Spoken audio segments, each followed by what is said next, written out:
Why did I come in here today and Afroman was playing? Dan, trial of the century. We just witnessed it. Trial of the century? Power to the people. What are you talking about, trial of the century? Trial of the century, Dan. He was on trial, which we'll talk about later on in the show. I have video. Well, I just asked you about it now. What do you mean? Yeah, we're but the talk thing about is, it we're in the later shadow show, and I have video to show you. I can't show you video in the shadow show. He's got the nuts, Dan. He's got the nuts. You're asking me for something I cannot give you. Information? Yeah. I can give you information. I came in today and Afroman was playing, and now you're telling me later in the show you have video accompaniment, which only means that we want to show what Afroman looks like. That's all it is. That's all you want to do. Also what he said. I wouldn't know an Afroman song if it smacked me in the face. I think you would. You don't know about that Colt 45 and 2 zigzags? I don't know what any of those words mean. You were in Santa Fe when Because I Got High came out. Oh, yeah, I know that song. That's his song. That's the one. That's the only one. I was going to go to class, but then I got high. Oh, yeah. Not even his best song. He's got way better He songs. doesn't have any more songs. What are you talking about? Don't be Colt that 45 and 2 zigzags. Baby, that's all we need. We can head to the park after dark and smoke that tumbleweed. As the marijuana burns, we could take our turns singing them silly rap songs. Stop and hit the ball like Cheech and Chong.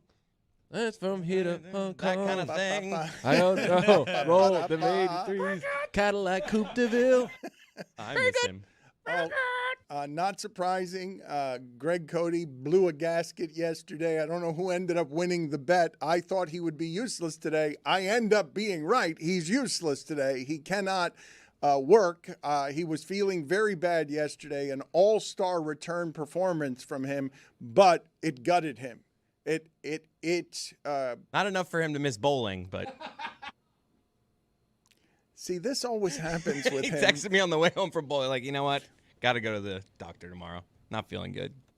Oh, wow. If he says, though, that he's got to go to the doctor, he's usually fighting. The number of times I've spent more time with him in my life trying to encourage him to go see a doctor than any other thing I've spent doing with him other than covering games. Now he goes to the doctor just to get the good stuff. Like, he's like, I need a Z-Pack. Got to go in. No, that's not the good stuff.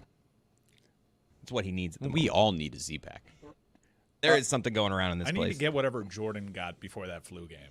I have this theory that whenever they say basketball players are sick, they feel better than I do on my best day.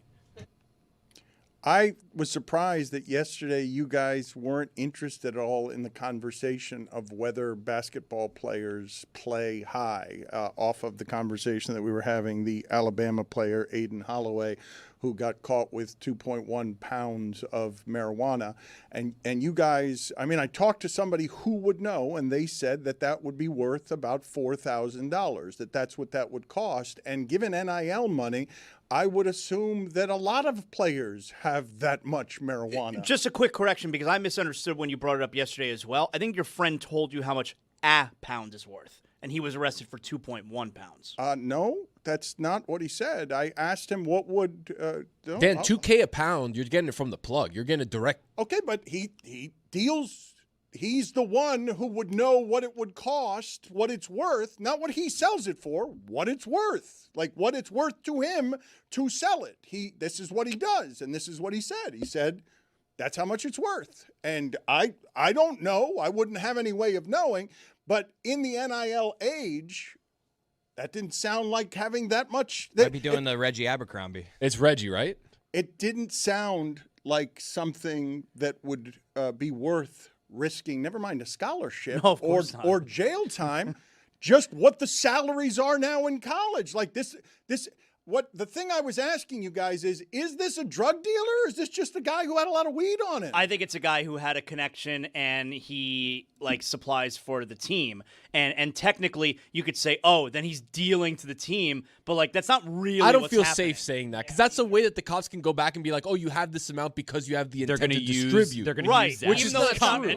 Even though that's not really what he's doing. Correct, which that might be personal consumption, which might, under the law in certain states is okay up to a certain amount. That amount, I don't know what it is in Alabama. He was going to play the game, but then he got high. Purdue was a number 1 seed as... Kirk Cousins look like J.C. Penney. Looks like his back Jack. It's bracket time, so make a chart. Does Jeff Van Gundy look just like the Queen of Hearts? Does Adam Silver look like a torpedo bat? Let's get Mark Sadness back on track. Looks like his back, Jack. When the donuts are in front of you, does Andy Reid say, don't mind if I do? Adam Silver looks like a Q-tip thing, or frying a bag of onion rings.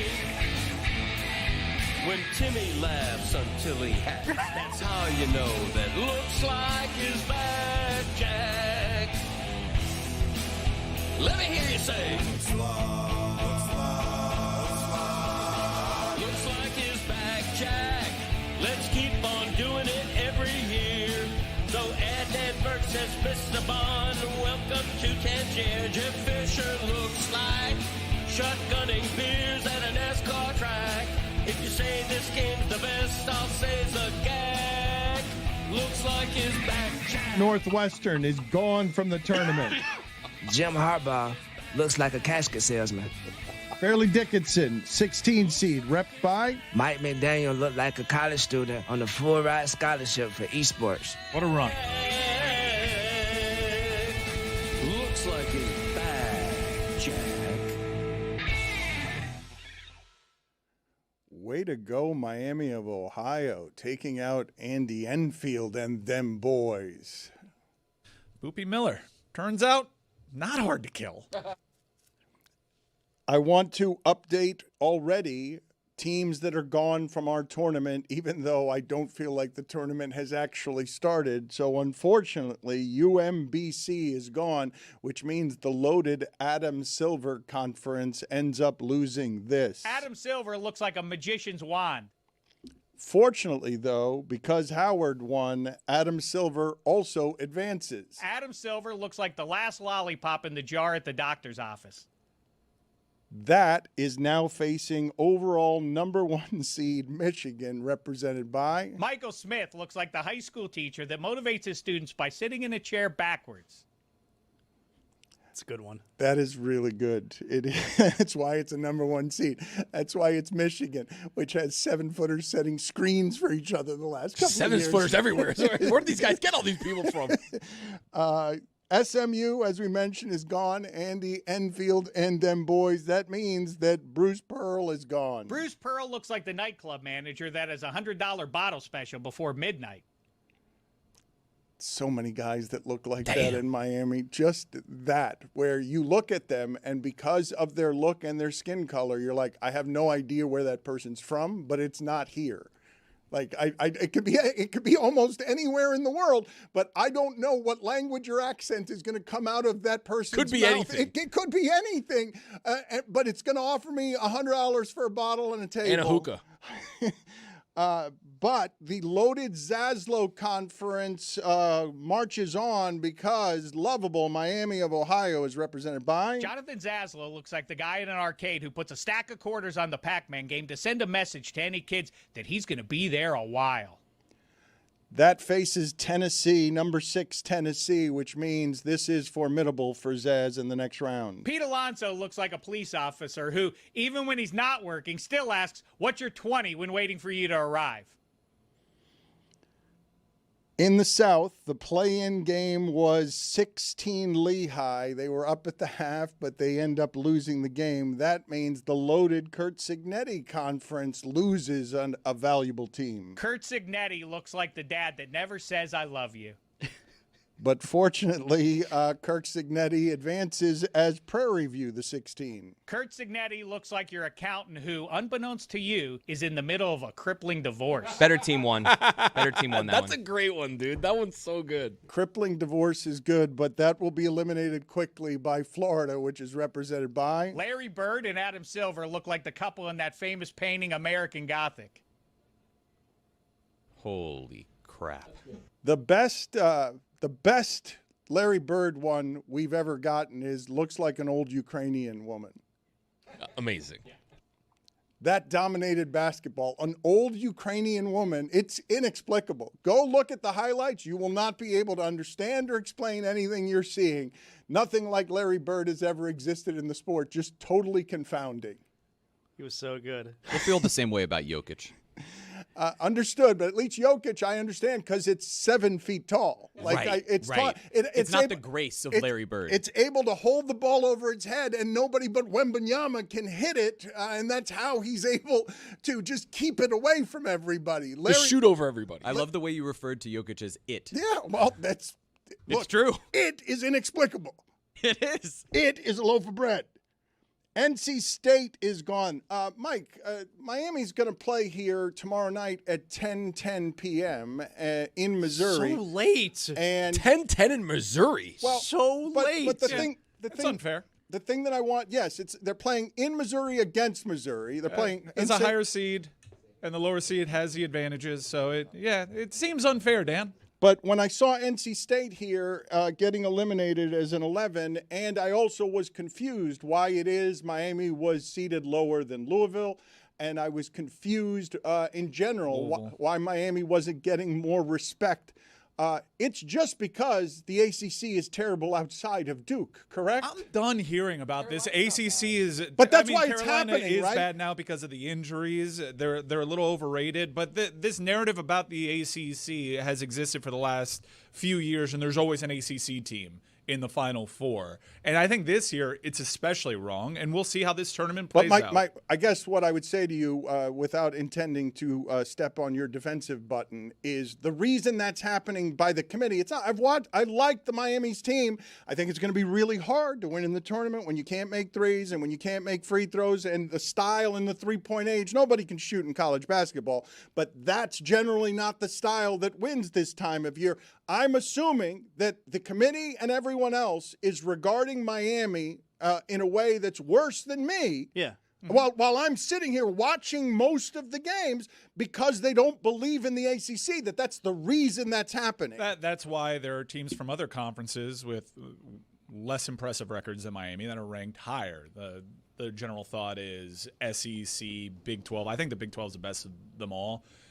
Big 12, SEC, and Big 10, and then the ACC. It's not your daddy's ACC anymore, and we hear this all the time. And March kind of tells the truth about that. This is, Jeremy said, man, this might be the one time that your persecution complex about Miami is real. I would. There's been more than one time. Yeah, I would say the CFP kind of proved us right immediately. But I don't know. They put you in there. But this is This is super difficult, and I don't want it to be. Look, this is a smashing success for a season, and I'm not capitulating already or accepting defeat.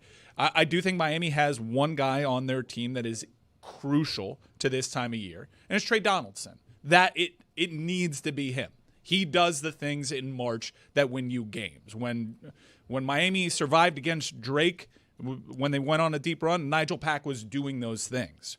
I think Trey Donaldson can do those things. I don't trust Allen, and they have an assortment of things that. Do you trust True? I mean, yes, True? He's been good since he's come back. Yes, more so. I would say more so. And I also think that the combination that you like, okay, in Renew and Uday.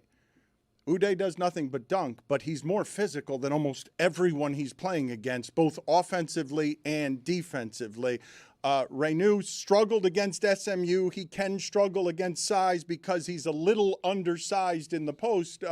In college, he's got size, and he can grab some boards. I think our size is fine. We'll see if we make it against Purdue because they got a little bit more. But we're a very good rebounding team. It is essentially what we do, what we bring to the table. Correct, and they do things in the paint and only in the paint, and they grab offensive rebounds as well. But I've seen Renew; his skill set is really nice for a post player, and I was surprised when SMU and a big 7-foot stiff ended up smothering him because he wasn't had the game of his life. He wasn't able to do the 7-footer. Yeah, the 7-footer had the game of his life. Like if I've watched SMU 3 times, and that guy has never shown up.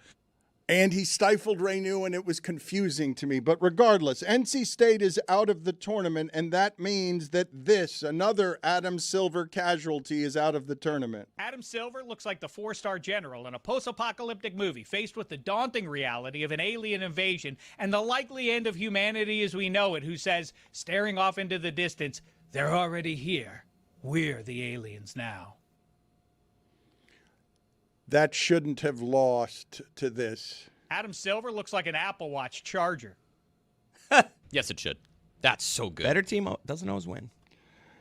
That means in the next round they face BYU, which means they face this. Dave Damashek looks like a realtor that would buy a billboard that reads "License to Sell" while posing like James Bond.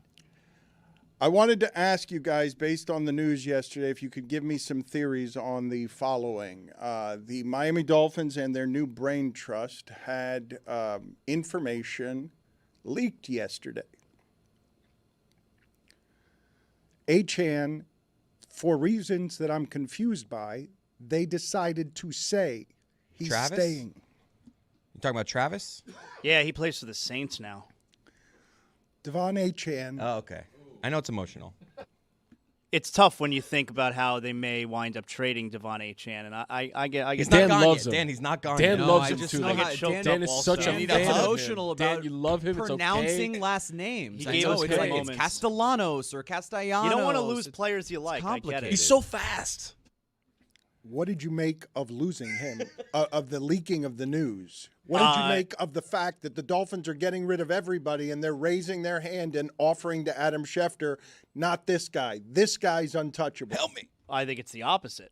I think it's them putting it out there that it's we're saying no to your calls. So if you want to, if you want to acquire Achane, you better come in hot. I think Better come in it's- prepared. Yeah, I think it's them putting the bat signal out there. You think that information would be a lie? You think that you're going to open the relationship with your fans here, not merely by trading everybody, not merely by and this part I think we keep glossing over, and I don't understand why we're glossing over it. Cody seemed confused by it yesterday when I said this has no precedent in the history of this franchise, what they're presently doing. This is rock bottom in a way that we've never seen before, where they're just getting rid of everybody, but not Achane. Not at the position where you're using up all his miles, you're using up his body. It's the most disposable position. Yeah, he's good, but you got 20 touchdowns from Mostert the year before. Like, yes, Achane is good, but you can get that just about anywhere, and this is the untouchable guy. So on top of everything else you're doing, you're also going to leak information that's going to end up being wrong because you're trying to trick other teams into upping their offer? You're gonna have to pay Achane a lot of money. Like he's gonna get a pretty good contract, and it doesn't seem like when they know that they're going to be bad, why would they want to pay a player right now a ton of money? Like no one on this team right now, since they got rid of Waddle, no one on the team makes any kind of real money. So why would they want to have a player make a ton of money, and his best years at a position, by the way, where they eat you up and where they swallow you up, and you know what? Fuck that I even tried to say that. All right, but in a position, Do they eat you or swallow you? Which one do they do? Eat you up and swallow you? Hey, yo. in a position where they chew you up and spit you out. Attaboy. There So it is. eat you up and swallow you is what happened there? Where they eat you up and swallow happened. you, chew you up and spit you out is a totally different thing. You ended up saying sort of the opposite of what you meant to say, correct? I decided I'm going to take the words that I said and make them totally different words. That's the remix. But eat you up and swallow you. yeah. Number 28 on Greg Cody's catchphrases next week. It's not merely pornographic. It's not merely something that I would hear or read in 50 Shades of Grey. Something my wife would read. It is also the opposite of what you meant to say, which is chewing someone up and then doing the opposite of swallowing them, spitting them out.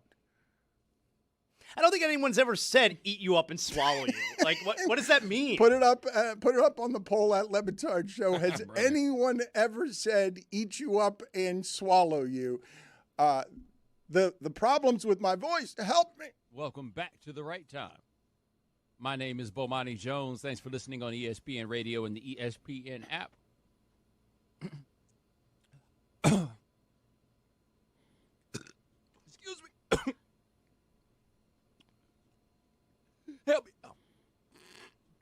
Welcome back to The Right Time with Bomani Jones here. We're going to be joined by Brian Windhorst, our insider at ESPN, here very shortly. I'm good. Something got caught down my throat. Sorry about that, Brian. In the meantime, how do the Cavs not have a general manager right now? Well, some would argue. Your nemesis, Brian Windhorst. You're not my nemesis anymore, all right? I've grown up. Number one draft pick in your Tool Hall of Fame. Not a draft pick. It's an inductee. Sorry. Yes, and really? he was the You're inaugural. You're going to tell me, after the segment you've had, you're going to tell me how to say things? Well, something as important as the Tool of the Week Hall of Fame. Let's just make sure we get it right.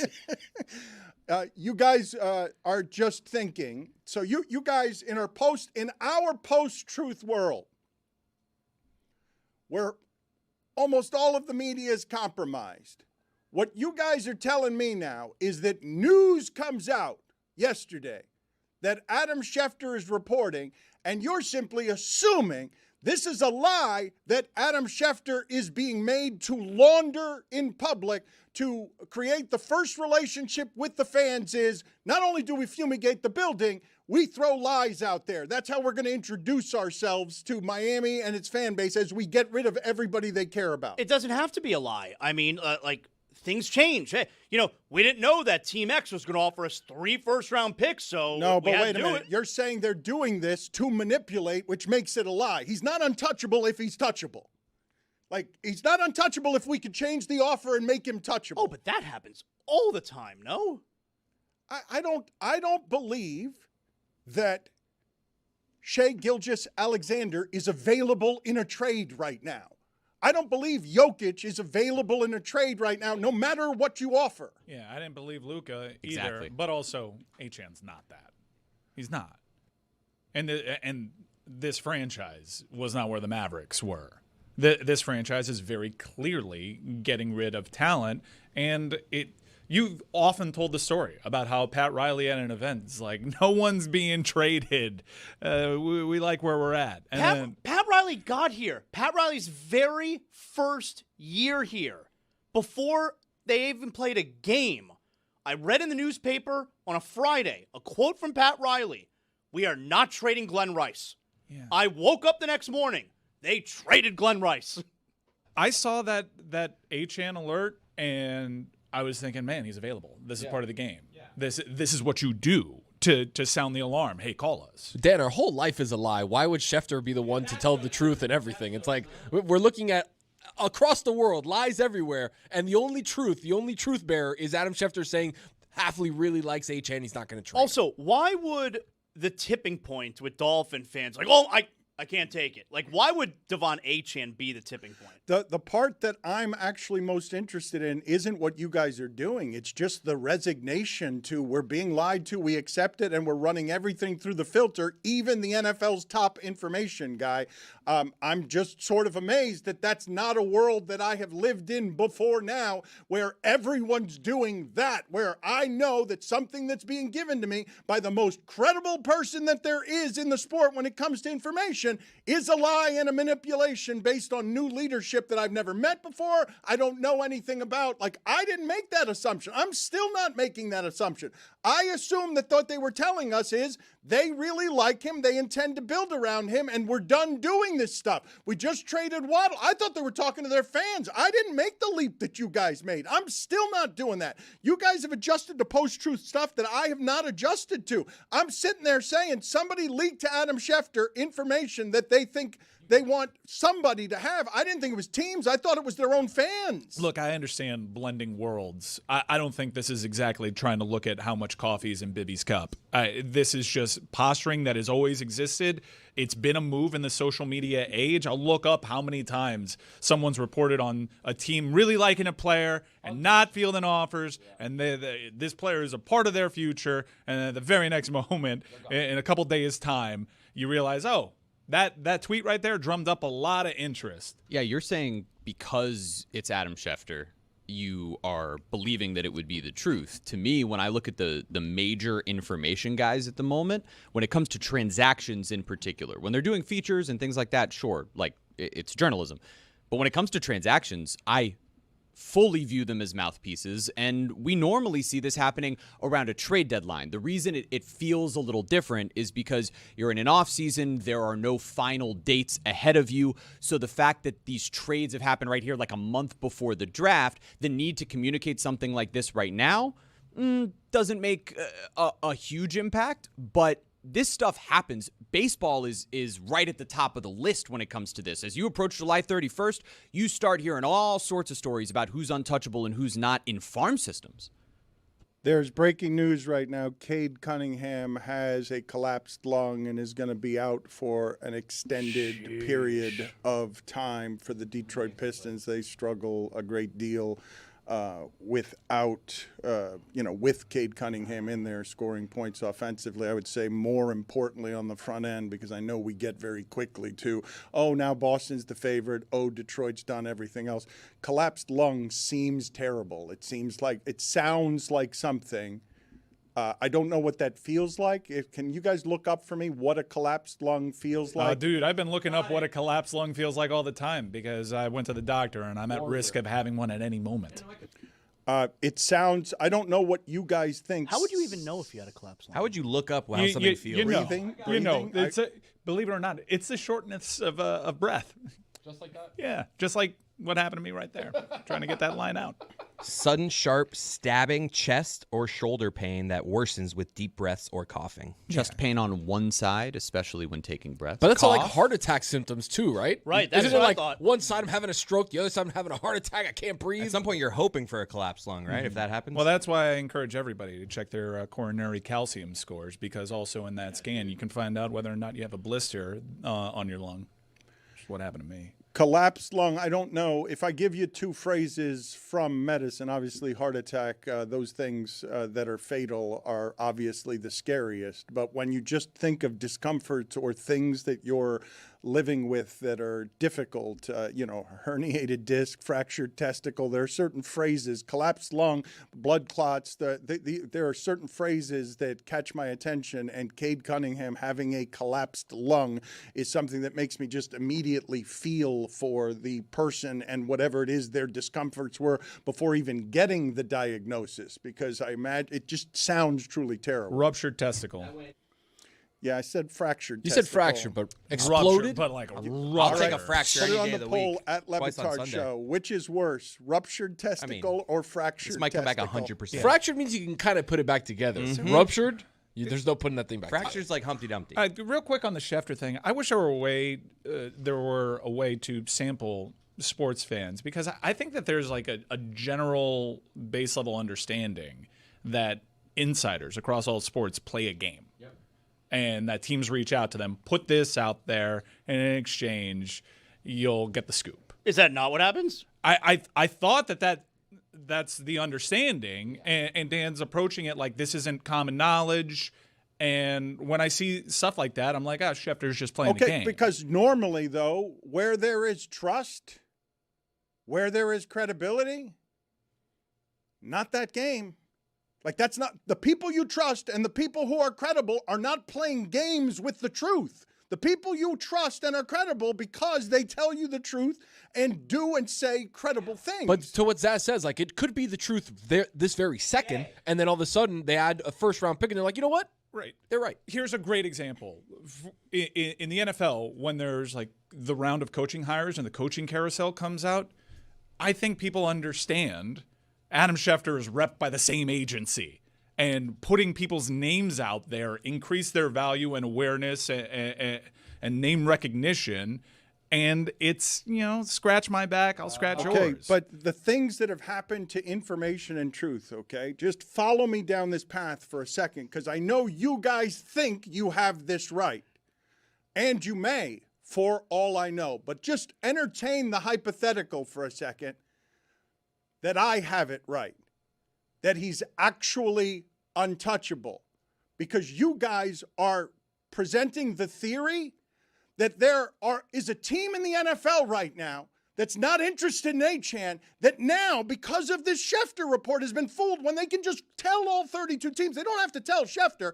They can field any call and just say, no, you guys are saying that a GM is being fooled by, or now is more interested, the way my wife gets when you tell her she can't have something, and all of a sudden someone else bought something that she wants. I like that. That happens with your wife, too. That happens with everybody, I think. I don't think that's just wives. I feel like it's more the teams they're already negotiating with are sitting now back being like, oh, man, maybe we do need to give that extra second. Or like, maybe we have to throw in, they want that extra pick. Look, you would just tell the teams. You don't have to tell Schefter. You have relationships with these GMs. You could just tell them, nope. I mean, I'd one phone call as opposed to 31. I'm curious if the other teams around the league now reach out to Schefter privately and say, hey, is that real? Also, what's the deal with that thing? Like, do they actually like him, or is that just a thing? Also, I don't think that there's like a uniform approach. And Dan, you may be right here. Like, this could just be straight up.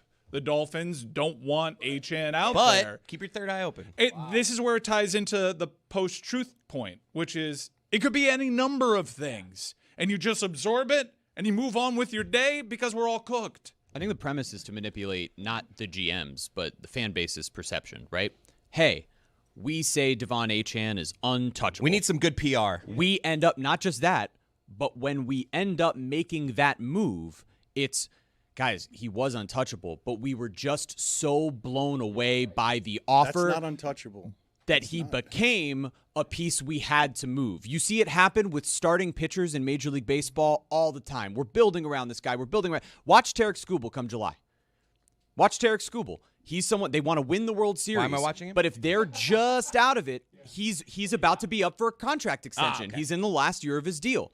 And the Detroit Tigers will say, we're not going to move him, we're not going to move him, we're not going to move him. And if the Dodgers come in or the Yankees come in, it's, hey, everybody in our farm system, they're going to make the move and they say, hey, he was supposed to be untouchable, but we were just so blown away by the offer. That's not untouchable. I don't know what you guys are missing about the word untouchable. Untouchable, it doesn't mean anything. Everything has a price, Dan. The Dolphins are fighting a proxy war, and Schefter is the outlet. I have things that are untouchable, but if you if you come correct, upside down pineapple, we can talk. Dan, if an owner in pro sports comes out and says this team is not for sale, don't you think that they're trying to get the word out? Like, hey, come, give me your offer. Like, Bam Adebayo's untouchable, right? We talked about that before.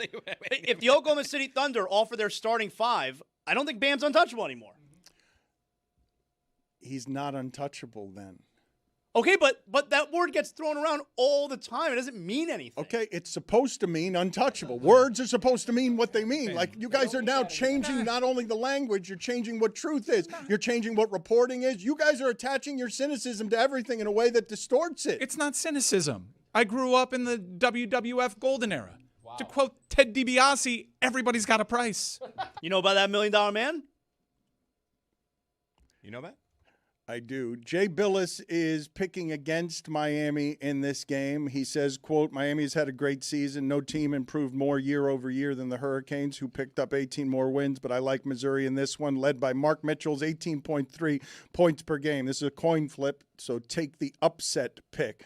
Joe Lunardi is also picking Missouri. He's on the other side here. Miami is the 7. It is not surprising at all when a 7 loses to a 10.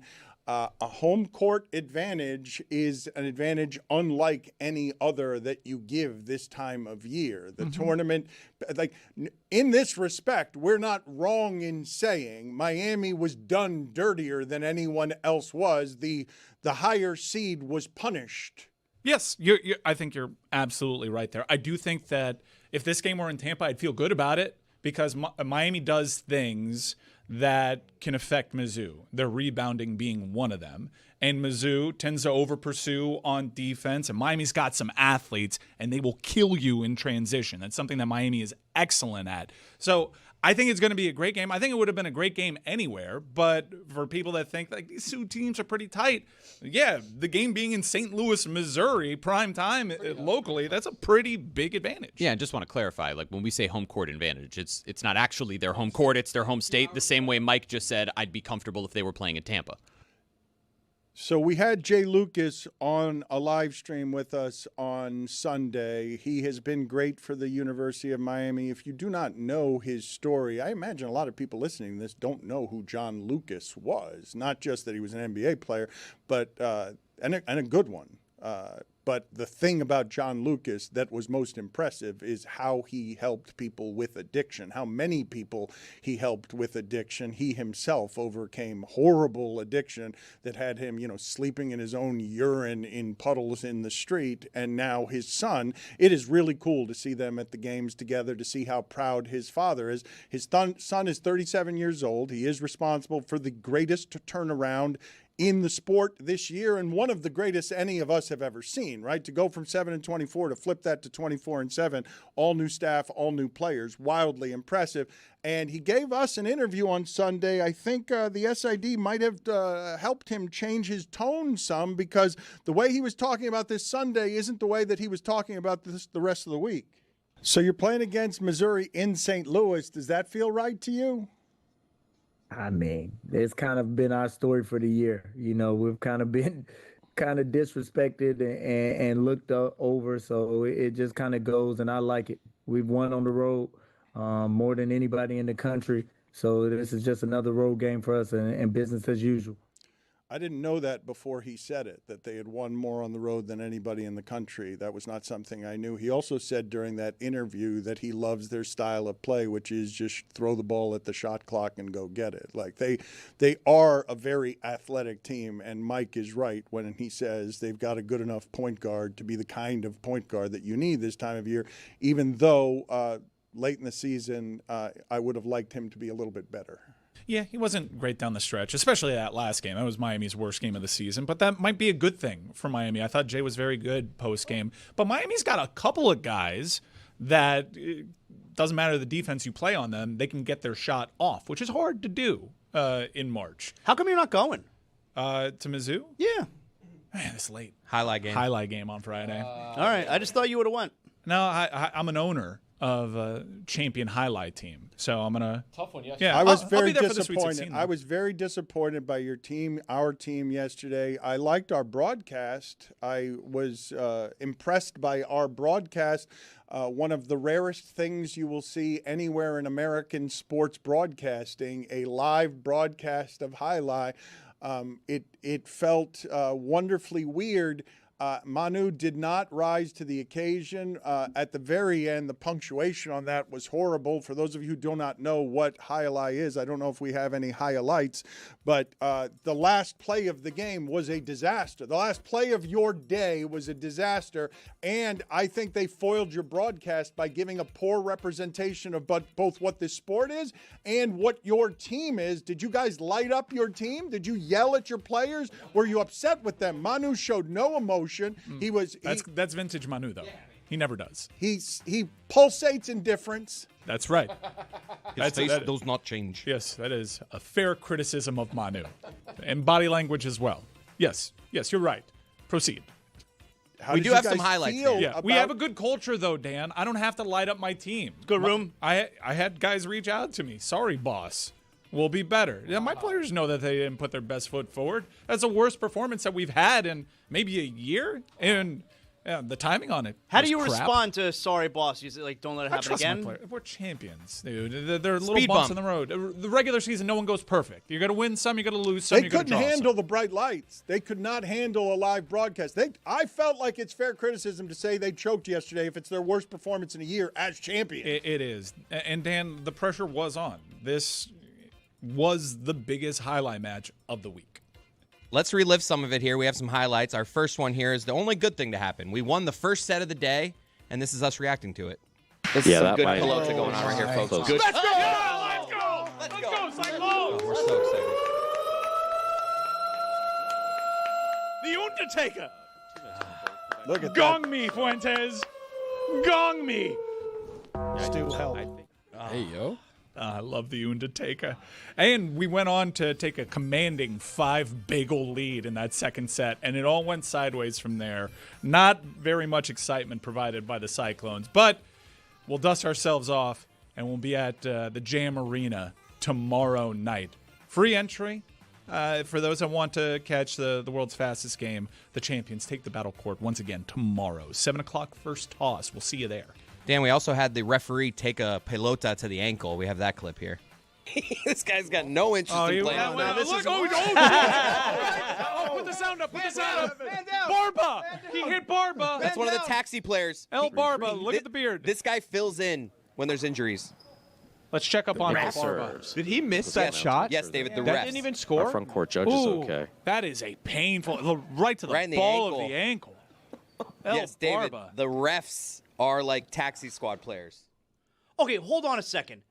The referee, if a player gets hurt, the referee then just plays on the team that needs an extra player? Not in that game. not I in- believe there's a guy waiting to play if someone were to get injured. They But El rotate. Barba is sometimes a taxi player that fills in. They rotate. Okay. It was his turn to be an official while someone else was a taxi squad. okay. Kind of like in middle school Yeah. where they like the. We they like were Barba. the Barba judge. was an injury replacement to an injury replacement last year and had to be taken In out middle of the school. game. Chris, go back to that in again? middle Yeah, school please. in volleyball. The kids judge the games that they play right before. They do? It's very inside. Please put picture-in-picture. Just put that clip really again glad and we went again. there. It's really funny to see this poor referee fall face first into the netting.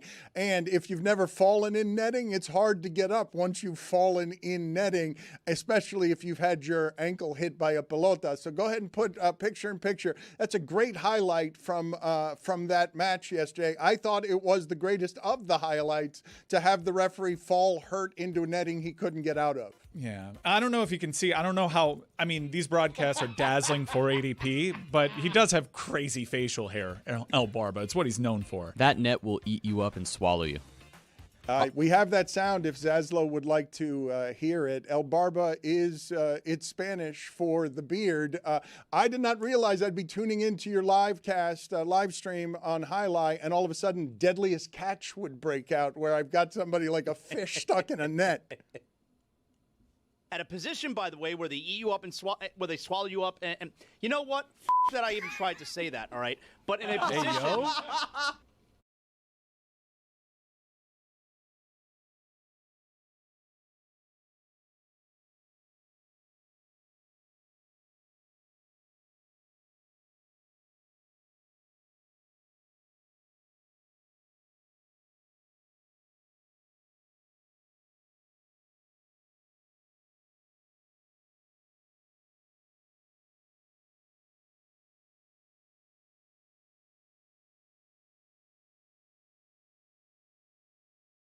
Mystery Crate, check it out this week. Rose fills out a bracket, and we are putting money behind it. If she gets a certain amount, I'm not going to spoil it.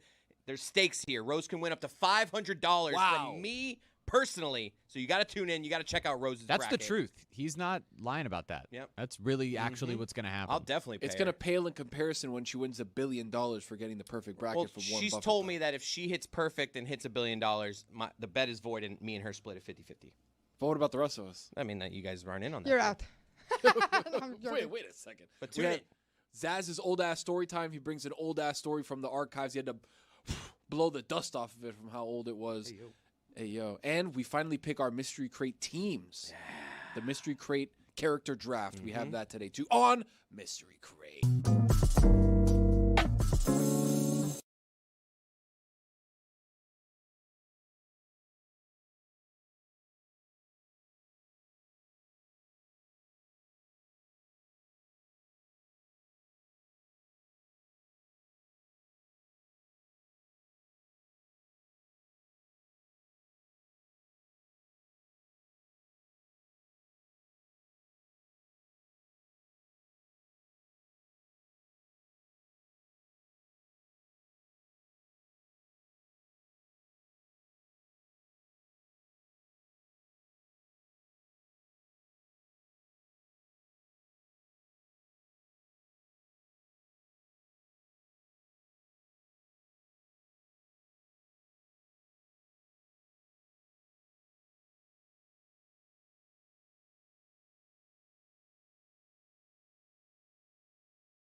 This episode of the Dan Le Batard Show is presented by Draftkings.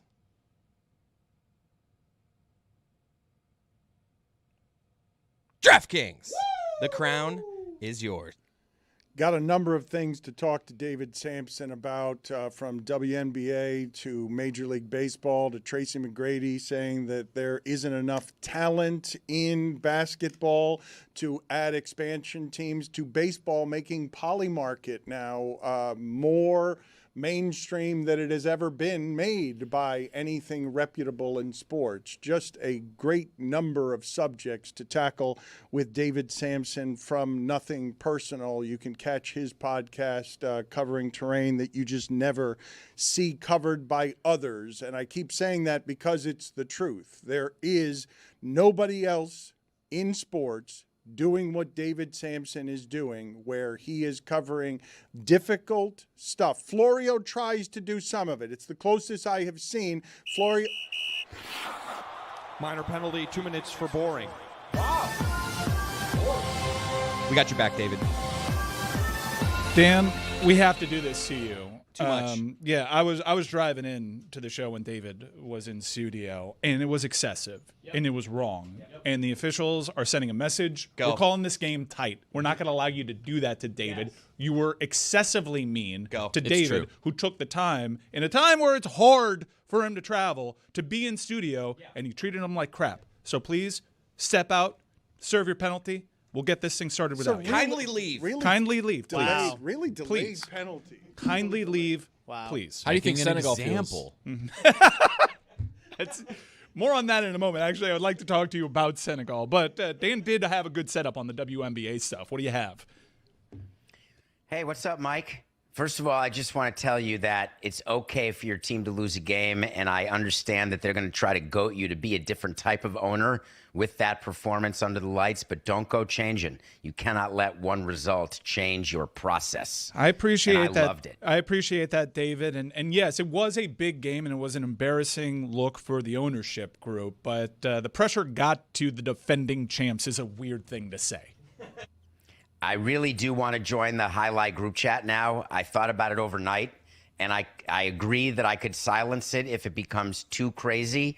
But the reason I want to get in is the connection that you must have within your private group chat about these matches and about these guys. Oh, it's so good. It must be so entertaining. And the pressure that you feel as an owner-operator, I want to see that pressure because I will feel good about myself by watching you suffer and basically soar. Yeah. Because when you run a team, you suffer and you soar. I mean, we kept our best player through all the downtimes. Yes, but you're right about me. I live big. So I when I'm low, I'm real low. And when I'm high, I treat myself to that sports hedonism. Can't wait to add you to the group chat. Got to do it now. Can't wait for you to discover that one of the taxi squatters is an active gigolo. Anyways, what do you have on the WNBA? Wait, hold. What? No, well, you'll find out. He's actually in a show with Drewski. This is something that I didn't ask during your live stream. Did they all have other jobs? Yes. An active gigolo, is that a full-time job? Are they all full-time jobs like the NFL referees who may get replaced, which is something that we should talk about? From what I can tell. tell. Can you imagine replacement referees? From what I can tell. I can. The gigolo hours seem flexible. And he seems flexible. WNBA, what you got? Let me talk about the WNBA because there is a yarn that is being thread that is so wrong. The players have come out talking about, we did it.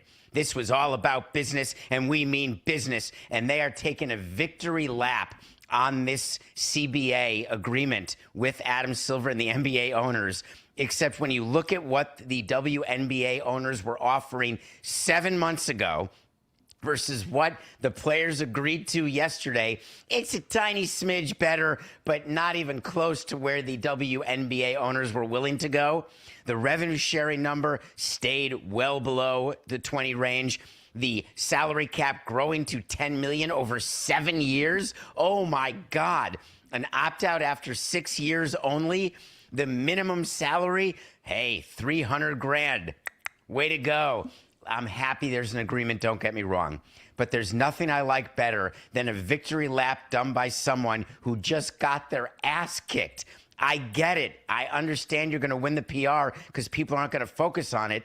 But Adam Silver and the NBA got exactly the deal they wanted, and the timing was fine for them. Like, David, so help me understand this, because you're saying that they got their ass kicked. It sounds like you believe that they could have or should have gotten more. But, like, I look at the numbers, and you mentioned some of the numbers there. It does seem like significant increases. But this is why I was telling you guys, though, that this was difficult to talk about yesterday, because they did start spinning it in a way that made it sound, David, because they lifted the minimum salary and the salary cap. They made it sound like they'd won, but it doesn't account for just how much value the WNBA now has.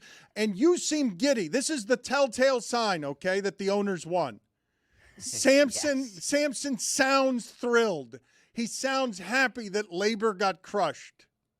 Well, getting crushed. I mean, let's not say that $300,000 is a minimum for playing a sport is getting crushed. I don't ever want to say that. It's just not value compared to what they're worth. That's all. It's not. David, based on how the revenues have increased, they are getting a smaller percentage of revenue than almost all athletes except the UFC that we have in comparably valuable sports. So that's the bottom line. What you just said, make sure that people understand it properly, is that when you're talking about as a percentage of revenue, where the WNBA players are is not in the same zip code. And the reason is that the WNBA is not as profitable or solvent or worth as much as one would think it was based on all the excitement around Caitlin Clark and all the other Angel Reese and everybody else that was happening in women's sports. And I am all in favor of leagues, but you need people to understand where they stand, where you are in the hierarchy of value. And that happens in companies, in businesses, in sports, in unions. People lose track. And all I'd been saying, and I got criticized for this, is that I believe the women, the players, had lost track of where they were on the value scale.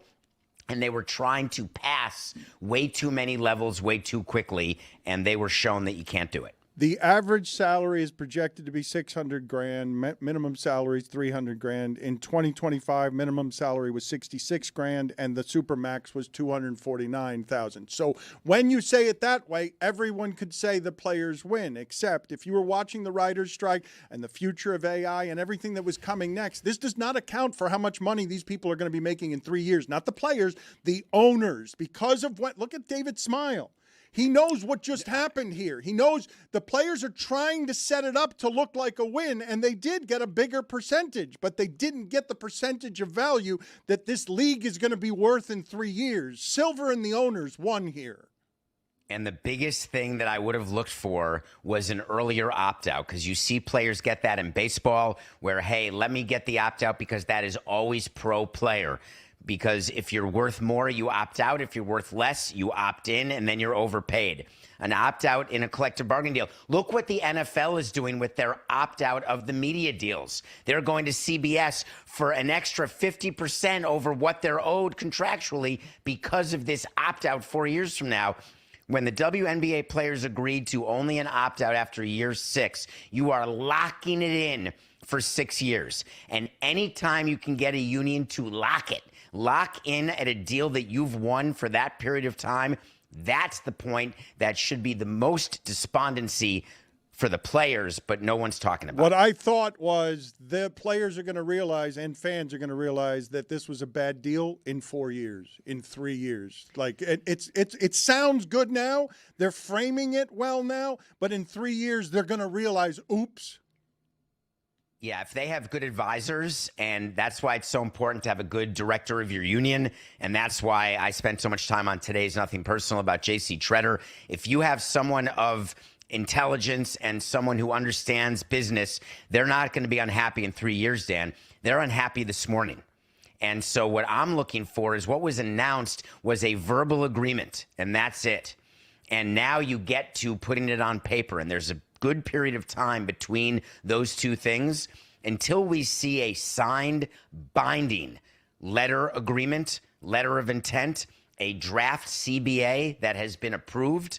I'm not going to say that this is over. But David, does everything have to come all at once for the players? Like, okay, so they got this time around, and when the next opt-out comes in 6 years, like, then they can try and get to that next step that they believe they deserve. Like, why does everything have to come right now for them?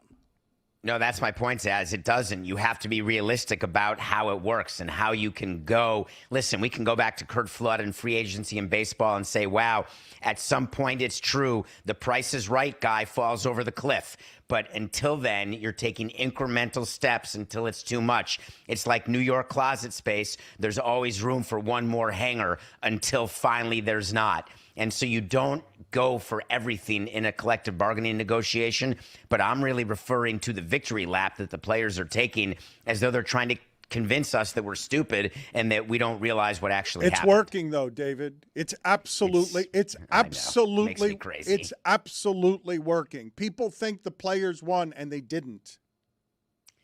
Listen, we can go on the show, we can tell the truth, we can talk about the deal, but at the end of the day, PR is PR, and that's why you do PR. You were talking in your first hour about why you would talk about touchable versus untouchable, and Dan, you just have it wrong. The definition of untouchable in sports with players is not the definition of untouchable when your daughter's on a date. It is just a totally different thing. There is no such thing as an untouchable player, but you call them untouchable because you're trying to get more and get more. And that can happen also in negotiations of a CBA. David, is it not fair to at least perceive this as the WNBA players winning in the short term? Because What's they the, did. What's the name of the league? What did you say? All right, guys, come on. Every time. Let's go. Keep it going. He didn't have to call it the WNBA after they lost a negotiation. He's got 3 Emmys. That's true. I do have 3 Emmys. Do you have any Emmys, Dan? I do not. I'll be taking that to arbitration. I've got David, Jeremy. when we talk about good pun, really good.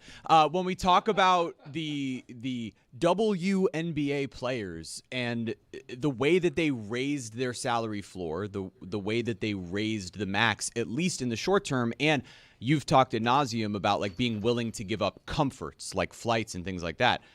This is a league that was relatively suffering in that department. So can we not at least say that they've won in the short term, that maybe 4 or 5 years from now we're looking at this and saying, oh, wow, how did they agree to that? But the active life today of the WNBA player is in a better place than it was yesterday, no? Yeah, I mean, Brittany Griner doesn't have to go to Russia again. That feels like a big win. That which seems like a win. There's no question. And if you want to talk about charter versus commercial, you want to talk about housing, which are always funny things to talk about, or things like that.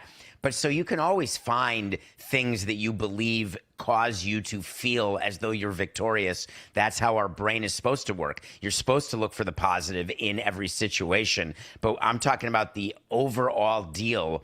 I just call it more pro-management than pro-union. Of course, there's points within a several hundred-page document that an owner would say, I'd rather not have given that.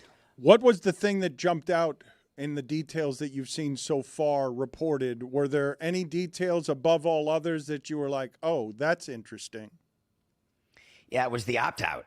Because to me, that's everything, Dan. The opt-out in these deals, it is how long you get labor peace. It is how long before you have to renegotiate. It's how long you have to sit and wallow in your loss and misery, your economic loss and economic misery.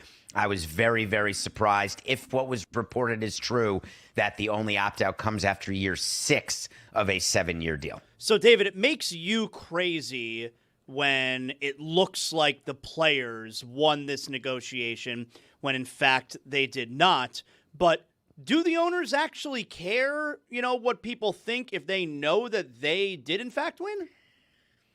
No, it's just me on the other side now, on the media side. When I was inside baseball, I would try to manipulate PR as much as possible and try to spin as much as possible, but I'd still go to bed the president of the team and wake up the president of the team. It didn't matter. My ID card still works. So at the end of the day, it really doesn't. But of course, you'd rather have positive PR than negative PR, but it doesn't change the underlying economics or the reality of your own situation. Are you made maddened by the fact that you know something and everywhere else you're seeing it reported as different from what you know to be true? Because What is wrong with that? I'm watching the coverage of this and it's being framed as rah-rah, and I just don't hear many people saying what you're saying. Well, that's just what we try to do on Nothing Personal, Dan, and what you've given me the latitude to do, which is to tell you from experience what's happening behind the scenes, and then people can get angry or take it as they want it or appreciate it. And there are people in the industry who know and who listen, and there's people out of the industry who say, oh, I hadn't thought of it that way. Let me consider that as I'm evaluating what I'm reading. Really, the object of my show has always been just to give people a different way to look at a set of facts and then make a decision for themselves. But if I may, I do think that there's a little bit of a disconnect here. You're viewing this from a place of privilege because the housing is a big deal, especially in a league where the salaries aren't that big. It's not easy to live comfortably in this country, and it speaks to a larger disconnect as how the housing crisis continues to get worse for people. Mike, do you get housing as part of your contract? No, but I'm making a salary that affords me a life to have a home that I like, whereas these WNBA players, many of them are not. And so, like, housing would be a really big deal.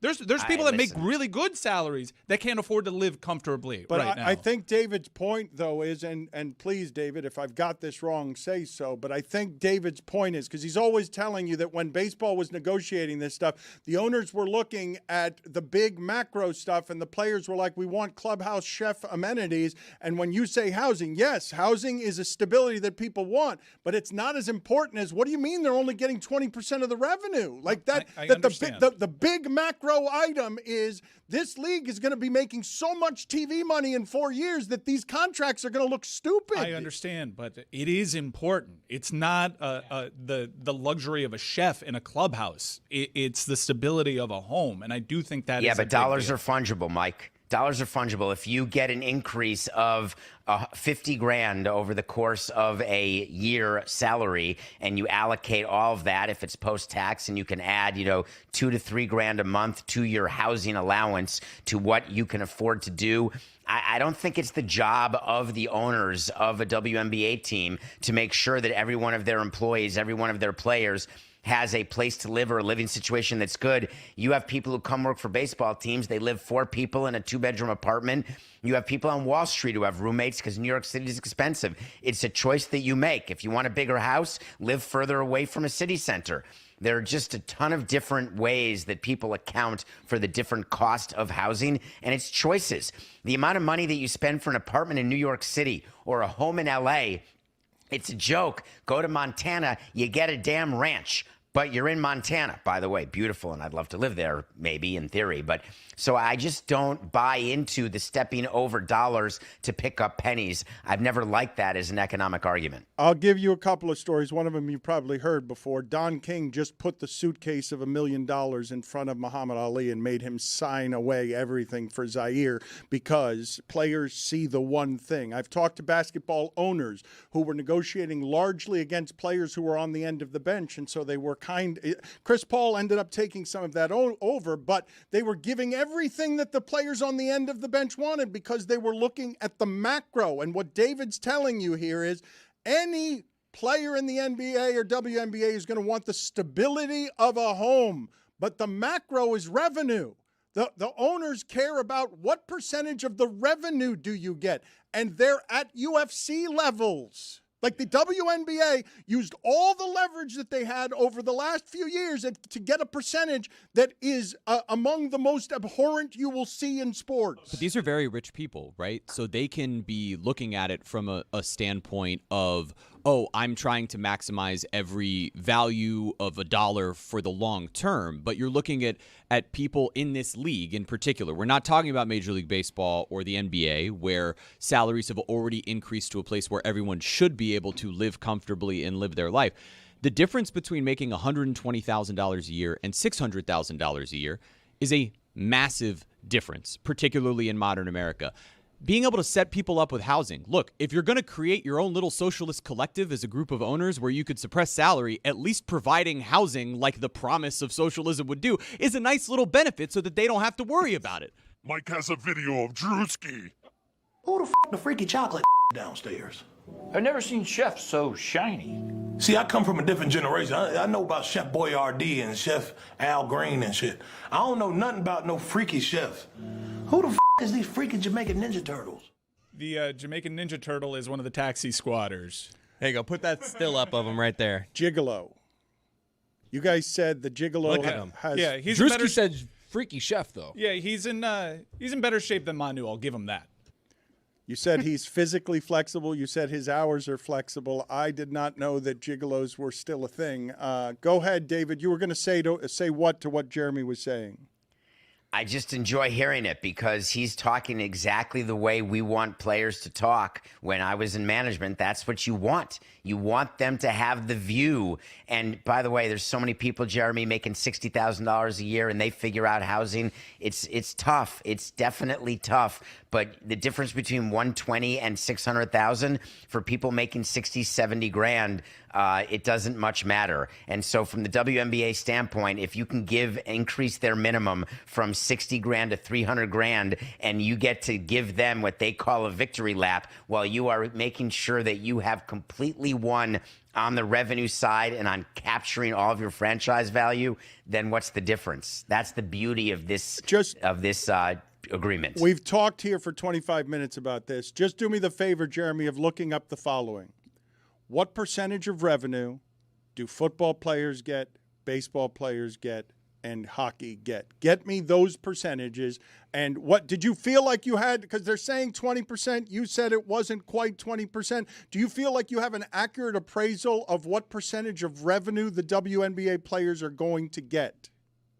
I can't wait to see it, but I think they said what I read when it was released by Shams and not by Alexa, which was a whole nother ball of crap. But it looks to me like it's approaching 20, not to exceed 20. You got to wait for the language. You got to see what's actually there, and then you have to see how it's calculated. So you can't just read the big top line. There's going to be 10 pages of definitions of what revenue is, or what revenue gets to be held back by the NBA and doesn't even count toward what's shared with the players. The devil is always in the details, and that's what takes so long to negotiate. David, I'm glad you brought up the Shams thing, because I don't know if everybody understands, I guess, the controversy here. I did think it stood out to me yesterday when it was Shams Charania who was releasing all of the details of this new agreement with the WNBA, and it's like, I didn't even know Shams knows what's going on with the WNBA. You know, like he's only reporting NBA, and people are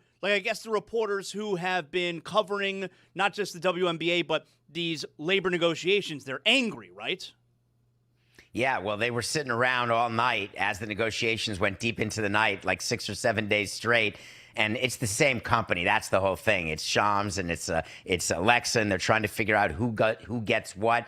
Here's the problem. Shams' platform is way bigger, and he is way more well-known. It's why they had talked about making some of the insiders for the NFL also insiders for other sports, because what's the difference? You're just fed the information, you're told what to say, and then you just tweet it out what it is. And that is not sort of interesting to me. What's interesting is how a big company decides what makes sense for who to get when. Shams is not camping out in front of the hotel as the negotiations are going on till 3 a.m, waiting for the commissioner to give 3 words on the way to room service, or waiting for the head of the players union to give 6 words on the way to wherever it is that she or he are going. So Shams, of course, is, in bed, sleeping tightly, and then gets to release it. But it makes sense just because he's that much bigger as a platform. Jeremy, what are those numbers that you were looking up, please? All of them are hovering right around 50%. So MLB is, I believe, at 47% most recently, David. And then it changes, but it's always around that. You got to keep it 50 or below. So just to put a bow on this so you guys understand what happened here, okay? You don't have that many teams in the WNBA. You don't have that many players to house. The difference between the partnerships in the other leagues that are close to 50-50 and 80-20 when this is multi-billion-dollar leagues we're talking about? Wait till you see what these WNBA franchises start going for. David's laughing about the idea of you could have had a mansion. You settled for a dorm. You settled for a dorm. You said you had leverage. I had nothing. Right. Thanks for the dorm. Right. Yeah, like, okay, you can have the other side. You can have the top line. That's how I see it. And this is progress, all right? These are steps. They had nothing. They got the dorm. Next round, they go for the mansion. That's what I'm saying. What is so hard to understand? It's a young league. Like, that's the space they're in. And yes, like, the owners are going to be feeling, hey, this is a victory lap for us. We haven't had to give up the mansion yet. But what the WNBA players are doing is saying, hey, we want to lift the floor of our league. They're not even, yes, they're focused on the top end of their players, but that max contract obviously could have been a bit higher. The revenue sharing could have been higher. But what they're trying to do is just provide economic stability in the United States for the players that are in their league, and now they don't have to go play overseas in the same way. And if they play an Unrivaled and they are the stars and they can get marketing deals, those players will reap the benefits of their star increasing. But right now, they were just trying to take care of the bottom of the rack. Oh, that is a really good analysis, Jeremy, except that's not at all what the union has been saying this entire time. Their position is that they wanted to have, I think there was a quote, we want to get what's ours. Yeah, but that's HN is not available. That's the mansion, not that's the a dorm. negotiation tactic. Yes, you shoot for the moon, and you know damn well what you and your labor force is willing to accept. How am I explaining negotiating to David Samson?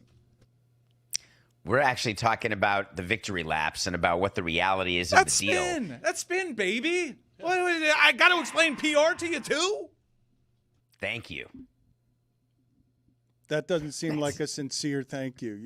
No, I'm sorry for being mean, especially considering No, you're not being mean. No, I'll serve a penalty. I'm sorry. No, disagreeing with someone is not being mean. It's having a conversation. Yeah, but I'm my tone always was bad. wanting to learn and have a conversation.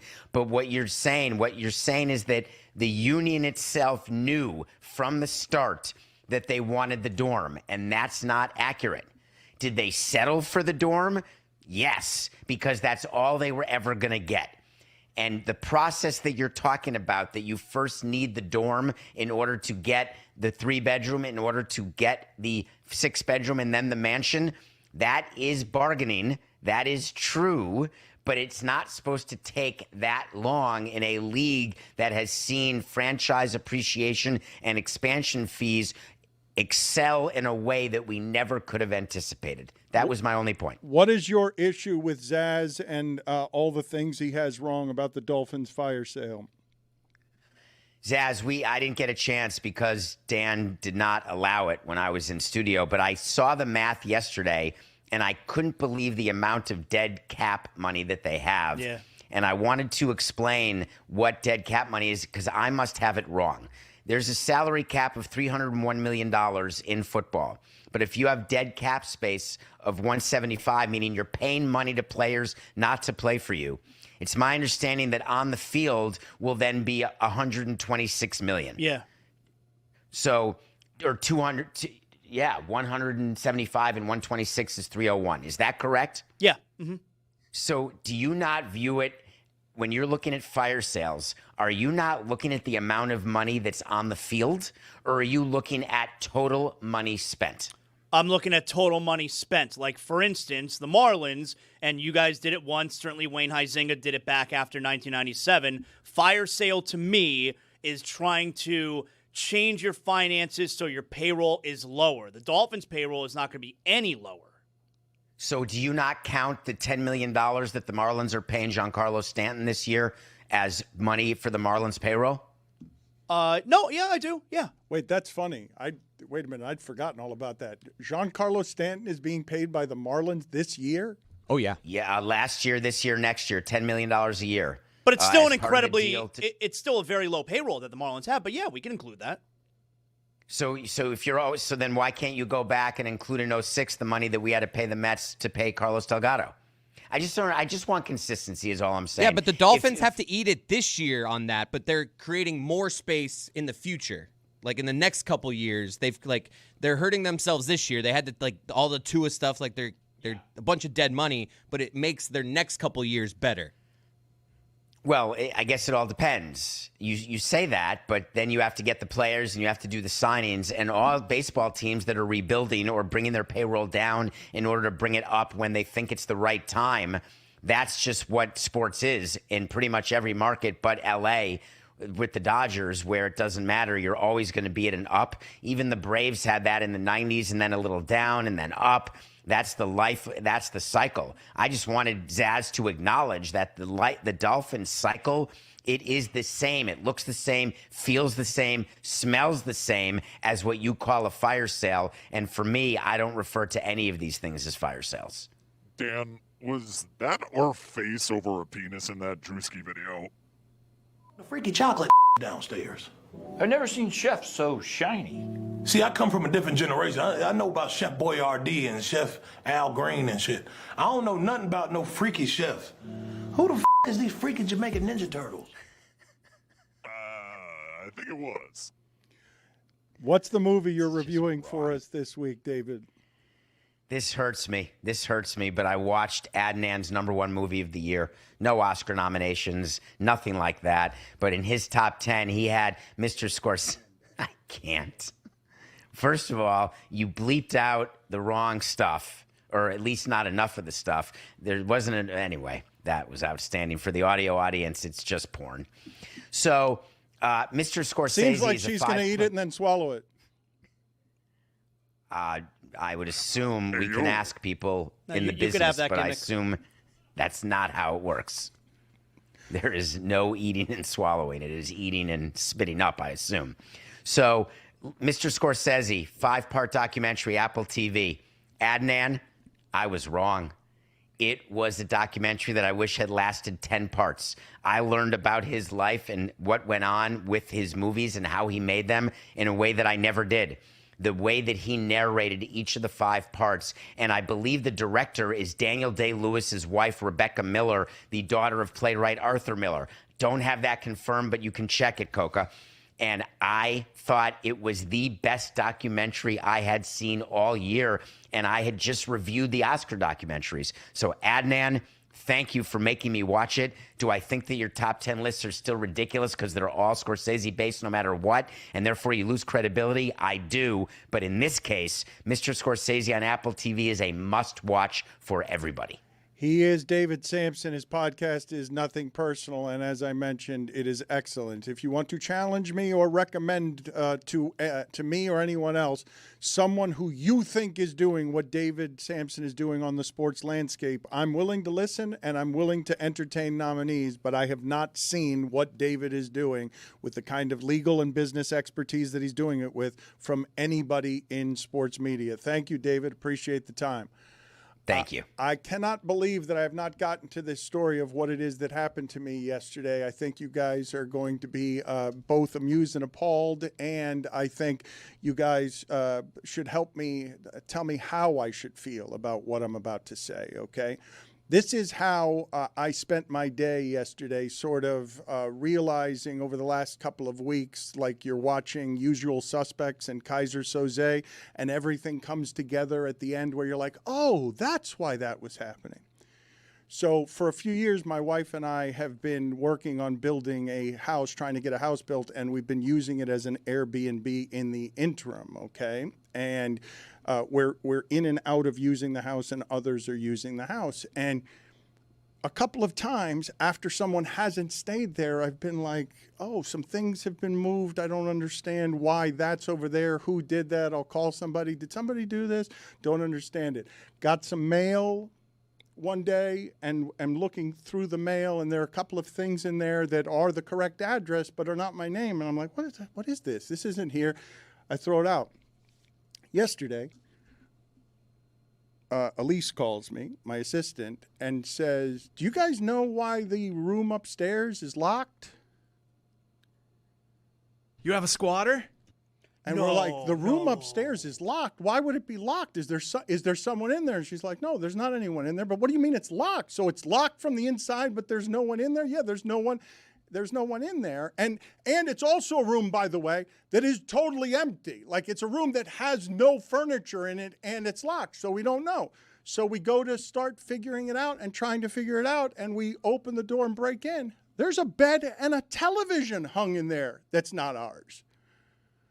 I had also spotted a few days earlier, I'd opened a drawer, and there were a bunch of doorknobs in there. And I'm like, why are there doorknobs in there? That squatter was preparing to fully occupy my house, to have everything in there, his doorknobs, so that when I got there and said it's my house, he could spend months there litigating for free, that arguing with me over whether it's my house or his. He was this close to changing all of the locks in my house and was living in my house. There was a full television where he had been living in the interim, and the house isn't empty for all that long. So it's weird how quickly he got in there and how quickly he was about to. Did you guys see the movie Pacific Heights with, I think it's Michael Keaton? It's like a 90s movie where a squatter takes advantage of the legal system. But that squatter was welcomed into the house at one point. No, I didn't see it. I gathered as much, which is why I just kept talking. I could see from the blank look on your faces, the no was understood. Pacific what now? It was totally redundant by the time you guys said it. I could tell by the way you were all... Matthew Modine. It wasn't just the silence. It was the blank stares on all of your faces. It was why I ran right through it and just kept gallivanting. That was with, like, the robots, Pacific Rim, right? That's a totally different movie. Kaiju. Hey, Gesundheit. What'd you call me? Oh, my God. Can you guys tell me how I'm supposed to feel about this? Because terrified. It felt angry, like a violation. I'm angry for you, man. That is so bothersome. Mm-hmm. It like squatters' rights. It doesn't even make sense. There's nothing you could do about it. How do you prevent that person from coming back now? He was going. Well, he's Change in the jail. locks. No, we had him arrested. That quick? Yeah. It usually never happens like what that. happened? Wait, where'd you find the person? Because the room was empty. You said the room was empty. No, he wasn't there. And then the cops waited. And later that night, they waited for somebody to show up who ended up showing up later that night, was coming through a window. Because if he was in your house, they would not have been able to arrest That's him, right? correct. No, Wow. we got there. I'm telling you. So stupid. I should have figured it out with the doorknobs. I couldn't figure out why they're. I'm like, whose doorknobs are these? Why are there doorknobs in this drawer? Where did these come from? But there was somebody who's sneaking in and out of the house around when we were there. Like, was able to do it. I'm rarely upstairs. I would have no reason to go upstairs. The mail didn't clue me. The doorknobs didn't clue me, and the way that we got him arrested last night is the cop was just waiting for him to get there, and evidently he pulled up in front of the cop and started saying, yeah, this is my house. This is my house. Was there an upside-down pineapple on the door? I always take that with me before I leave because I don't want anybody to know that I like that. Was it Unda? He is in between places.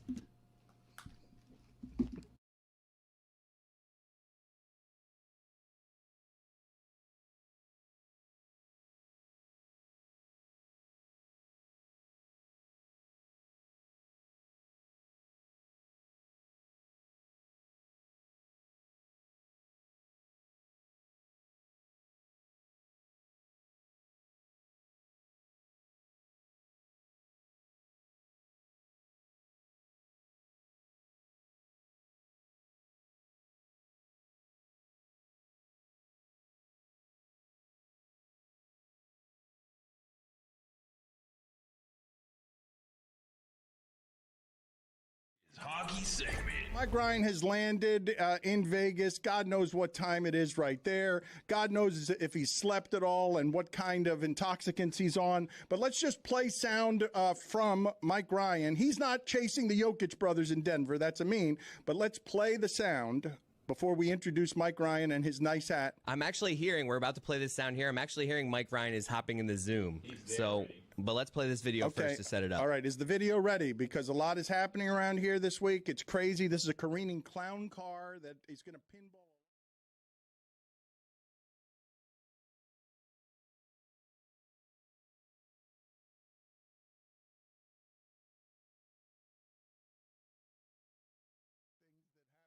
Did anything weird happen to you in Barbados? Like, what kind of, just give me some awkward Billy on his honeymoon stuff.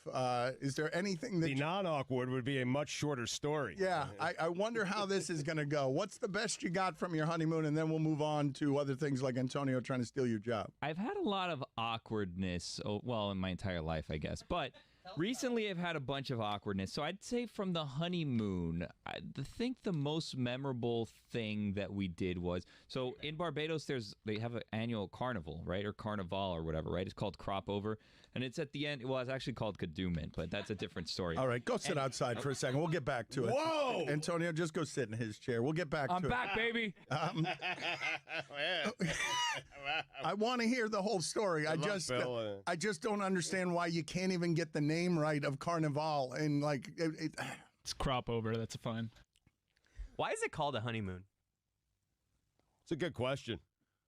That is a good question. Put it on the poll, Antonio, now that you've replaced Billy in his chair. Do you know why they call it a honeymoon? Mike, do you have the sound? A very simple sound, a very simple question. Basically, I want you to hear Billy, who has a reputation for yammering and just not being able to get anything out, and he's rusty because he hasn't been paying attention to the internet for 10 days. So he came in here today, and it was just a furnace blast of news, all of it weird, disorienting. The local hour has gone someplace else. We showed him Antonio Brown's feet. Yeah, he's missed a lot. I am actually scared when I disappear for my honeymoon. I'm going to come back and I feel like things are just going to be gone.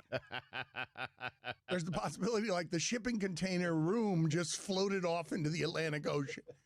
We're still not out of hurricane season. Yeah, I am going to fall it's very easy to fall very, very far behind, very fast when it comes to the amount of stimulation and news and sports stuff that you are getting.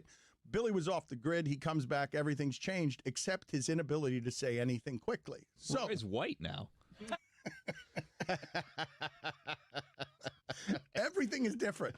You That's the most efficient you've ever been. Yes. Look at that. Did you learn something on your honeymoon? Okay, so lest you think he has cured his ills of not being efficient, please play for the audience. This is Billy Rusty returning from his honeymoon. Just him simply trying to say where he was. I've had a lot of awkwardness, in my entire life, I guess. But recently I've had a bunch of awkwardness. So I'd say from the honeymoon, I think the most memorable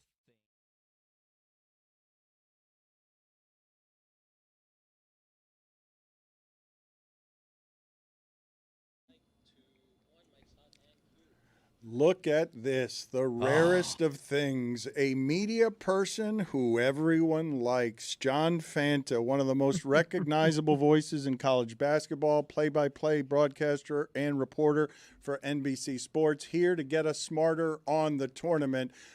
Everyone is a fan of Fanta. There are no exceptions here. We're going to talk about his beloved Browns in a second here.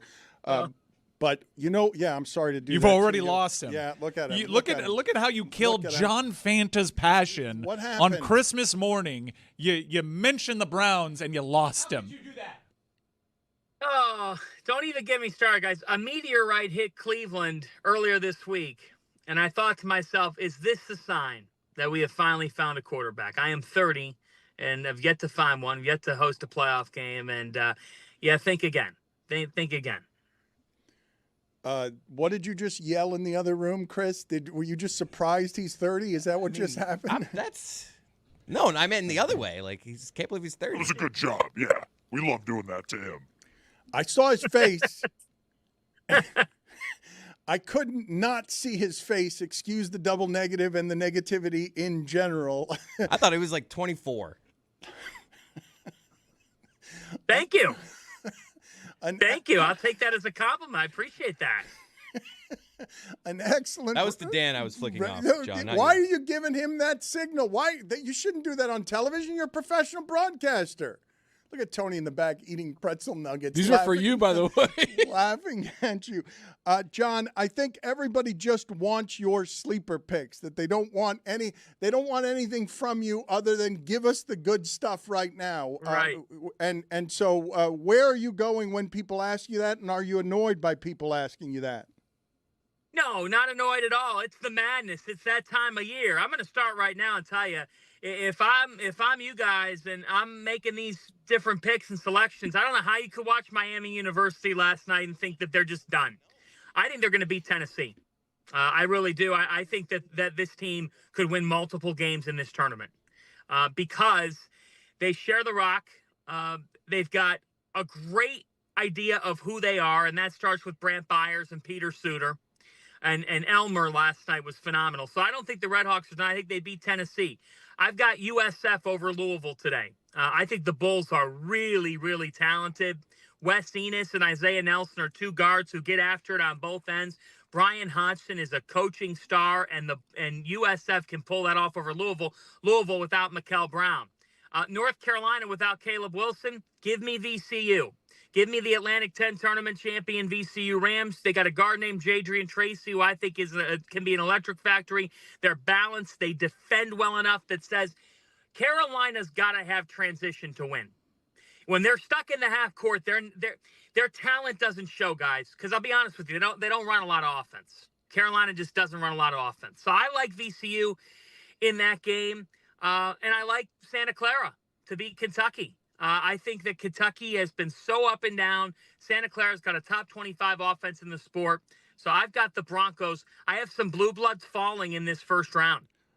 To be clear, though, when you say that North Carolina doesn't run offense, you are basically criticizing their coaching, which isn't something that I hear a ton of on Hubert Davis. You're doing something there that is camouflaged. It feels like if you say in the half court they can't be anything, that's not something. Yeah. That's not something that's well coached. Well, I just think that they're a team that relies on. I don't think that they're poorly coached. I just think that their offense is based on who is which some very good offensive teams are based on individual players who can make things happen, but without Wilson, who is a stud and one of the best freshmen in America, and you credit Hubert for going and getting him and bringing him in. I just worry about on the NCAA tournament stage, then their shot selection, because Caleb Wilson is the guy that keeps them all together. Now, Seth Trimble's got to play a great game today, but Seth needs to get downhill. And so when I say that, I'm looking at VCU and their ability to defend and rebound, and they get up in you with the way that they guard. Phil Martelli Jr. is their coach, the son of the great Phil Martelli. And I expect VCU to come ready for the assignment of, we're going to make this team play in the half court. I think, Hubert's got a lot of pressure on him. There's no question about that because, he went to the championship game. And since then, it's been a series of highs and lows. And yeah, his team's shorthanded, but he's going to be challenged today. And, maybe I'll eat my words, but my point is, they got to be able to turn you over and get out in the open floor. It's just who they are as a team. They're without Wilson, they're not the same team in the half court. Coaching for his job, yes or no? No. I mean, if he loses this game, no, I fully expect him to be back next year. If he had Caleb Wilson, he lost this game, there'd be a lot of pressure. But, I'll tell you what. You're the coach at Carolina. You're expected to be in the mix for Elite Eight, Final Four, and they're just the injury kills them, but they're not. And last year they had a tough go at it. He was brought back this year, and so they could win this game, but then they got to face Illinois, and I don't think that they're going to beat Illinois. I just think Illinois is too much for him. I'll tell you he's not coaching for his job, but he's coaching in a game that really he needs to win. Mark Pope. I mean, you spent over $20 million on your roster, but you got a nightmare draw. Guys, Santa Clara, they don't care who's on the other side. They play their style. They move the basketball at a very high level. They're good enough defensively. The Broncos can win that game. They got a long-time guy on the sidelines in Herb Sendek, and they got some really good talent. A kid named Elijah Mahi that I think can really play. So, yeah, there's very few people that are, quote, coaching for their jobs in the first round of the NCAA tournament. But there's some guys that if they don't win, oh man, that fire gets lit on the skillet, and it says next year you better turn this thing around and you better win in the tournament. Mark Pope's one of those guys because they spent $22 million on their roster, and what are they, Dan? They're a 7 seed. Can you tell me what your thoughts are on Shaheen Holloway being named the Big East Coach of the Year, declining to play in the NIT after losing to St. John's in the Big East tournament and not getting an NCAA tournament bid? I have no problem with it. I wouldn't play in it either if I were him, because he played in the NIT 2 years ago, and his resources are more limited than other places. And so then when he and his staff sat down to go ahead and build out the roster for the ensuing season, nearly the entire roster was gutted. All of his best players left for the portal. They knew they were leaving as they were winning the NIT. And now you're 3 weeks behind everybody else in how you're gonna go into the portal. Oh, and by the way, you're in the back half of the Big East in revenue sharing and NIL. That's gotten better at Seton Hall. It's still not at the level that UConn, St. John's, and Villanova are at, guys. So if you go and play, they were invited to the Crown, okay, which is an event that's new, and it's an event that you have to wait 2 weeks to then play in it. If you are a program that has to manage your resources and manage what you're going to do with your roster, you wait 1 day, nor alone 2 weeks. I know people could say, well, they could be doing this while they're in the NIT. Well, that's everything, or the Crown. That's everything that's wrong with college basketball, because it's so hard to do both. So I don't mind them declining it, because frankly, their objective is, we didn't make the NCAA tournament. We got a couple guys who are not going to be here next year. A couple guys were like, hey, I'm out. Like, what incentive is there for me to play? The Crown, you get $300,000 if you win. And there's no Big East teams in the NIT, because that league is tied up with this other event. So I don't have an issue with them, not taking that invitation, because in my opinion, it's better for a program of their status to go and start to look at what they're going to do with their roster, especially when the resources are what they are. John, I'm a big fan. I was introduced to you when I was a Browns fan. You would pop up on my algorithm screaming into your phone, speaking for many Browns fans. So I want to ask you about the news that broke yesterday about the Browns exploring new ways to destroy their franchise, petitioning the NFL to be able to trade picks 5 years in advance. Your take? My take is, this is like when you are in 3rd or 4th grade and you're in a classroom of 25 kids, and there's always 1 or 2 that find a way to send the teacher off the rails. Like, there's always that one guy that you're just like, did you have to take it that far? Did you have to take it that far? You just ruined the rest of the day. And we got to go an extra 20 minutes on math problems or on science because of your butt. The fact is, like, I just don't understand. I really don't. I said it when they did it, I don't understand why Andrew Barry has gone 1 for 6 on drafts, and because he's 1 for his last 1, he keeps his job. First off, that rarely works to begin with in the National Football League, where the GM and the coach are from different regimes, different eras. Nor alone in Cleveland, it's never worked. Ask Mike Holmgren how it worked out. You're pissed. Ask Tom Heckert how it worked out. It doesn't work. So, when I saw that news, I was just like, really? Like, really? The Browns, a city so starved for football success, couldn't have a sharper 180 in what the reality of the situation is. You sound angry, a lifetime of hurt, even though you're only 30 years old. And I need to clarify that Chris Cote was surprised that you're only 30 because of where you've arrived in the business at 30. Thank you. He doesn't see you very often on these lists of top 100 under 30s, and you should be, because it's fairly amazing where you've arrived at this age. But the most the Browns have hurt you in your lifetime is blank. Oh. I would say when they hosted the Rams on Sunday Night Football. I don't know if you all remember this. This was when Freddie Kitchens, right, was in his 1 year as the coach. And I went week 1 to the Browns-Titans game, and they got crushed. They were non-competitive. And then I went week 2 to the Browns-Jets game, because I live in New Jersey full-time now. And I'm at MetLife, and Odell Beckham has an 87-yard touchdown reception and run. And so, Dan, I'm kind of thinking, you know what? This is going to be all right. It was a season rich with expectations. They had like 6 primetime appearances on TV, okay?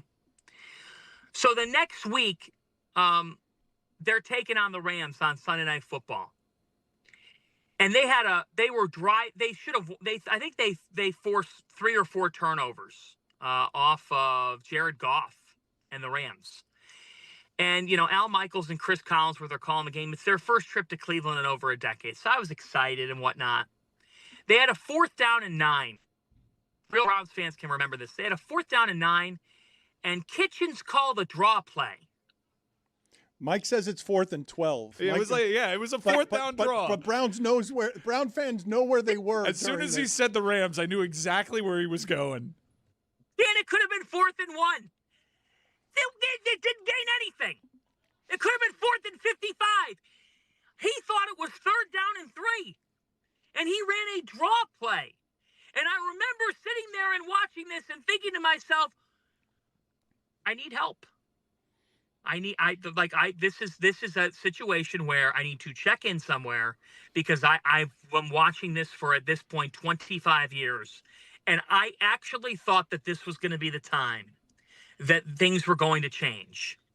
And then where does my crazy brain go to?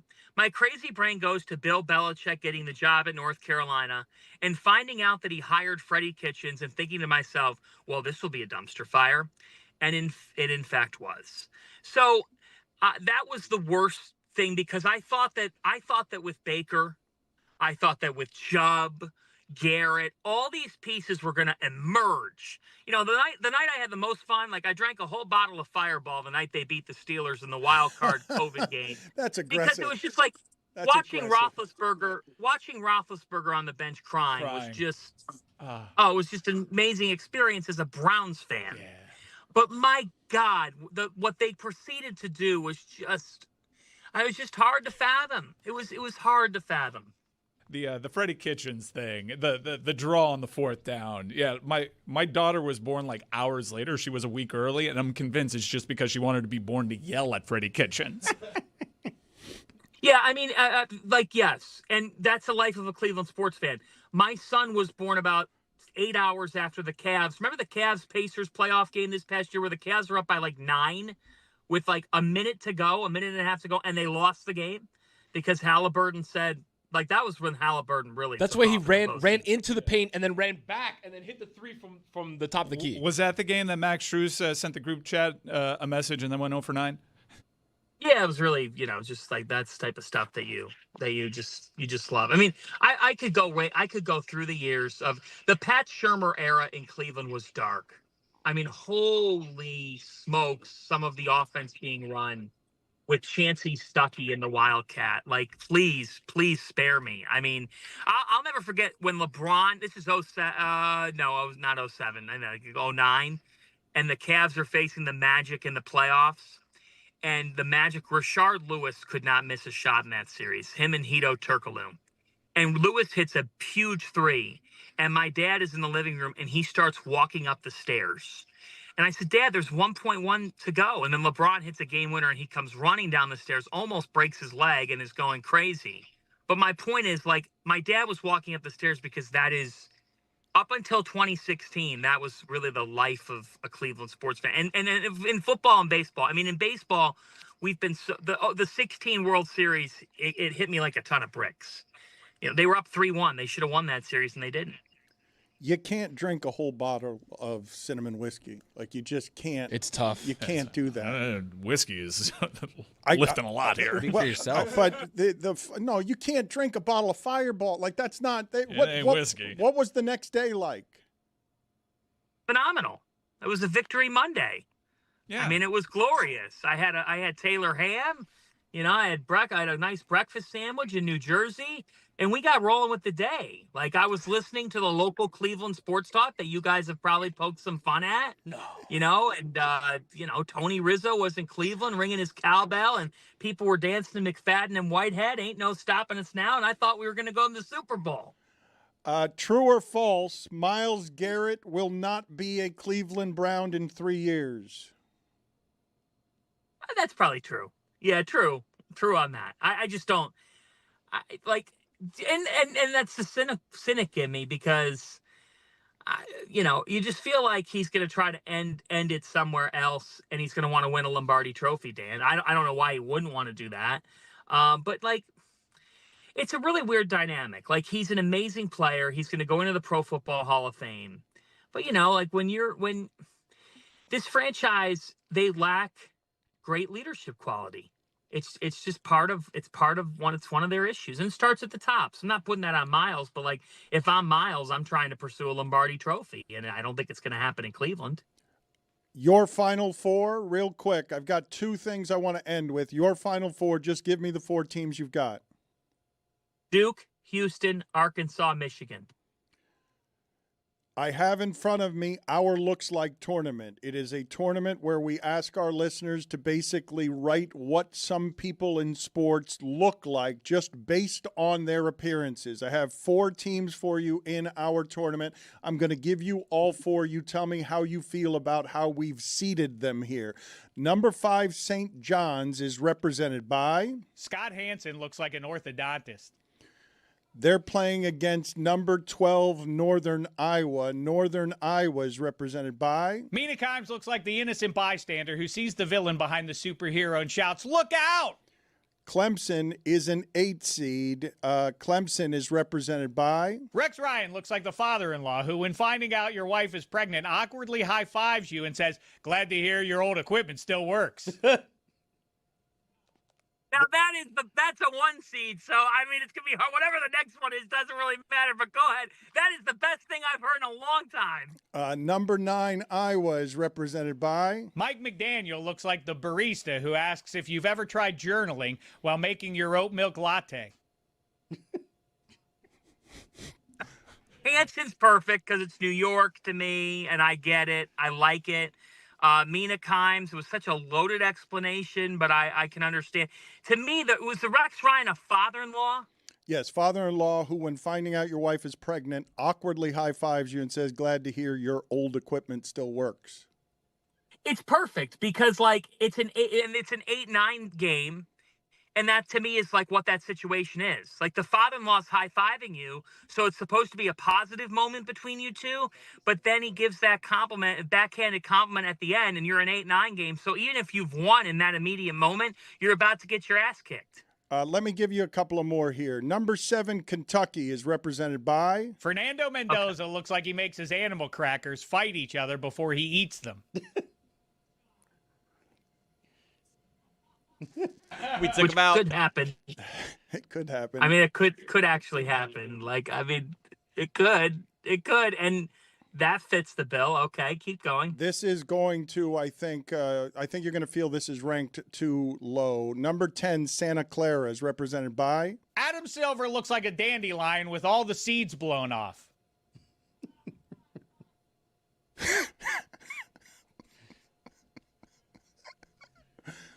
I don't even know what I'm supposed to say. No, you don't have to say anything. We're going to just keep it moving here. Iowa State is a 2 seed. Iowa State is represented by Kurt Signetti. Looks like the uncle who comes to your house for Thanksgiving and before even saying hello says, "Your doorknob's loose."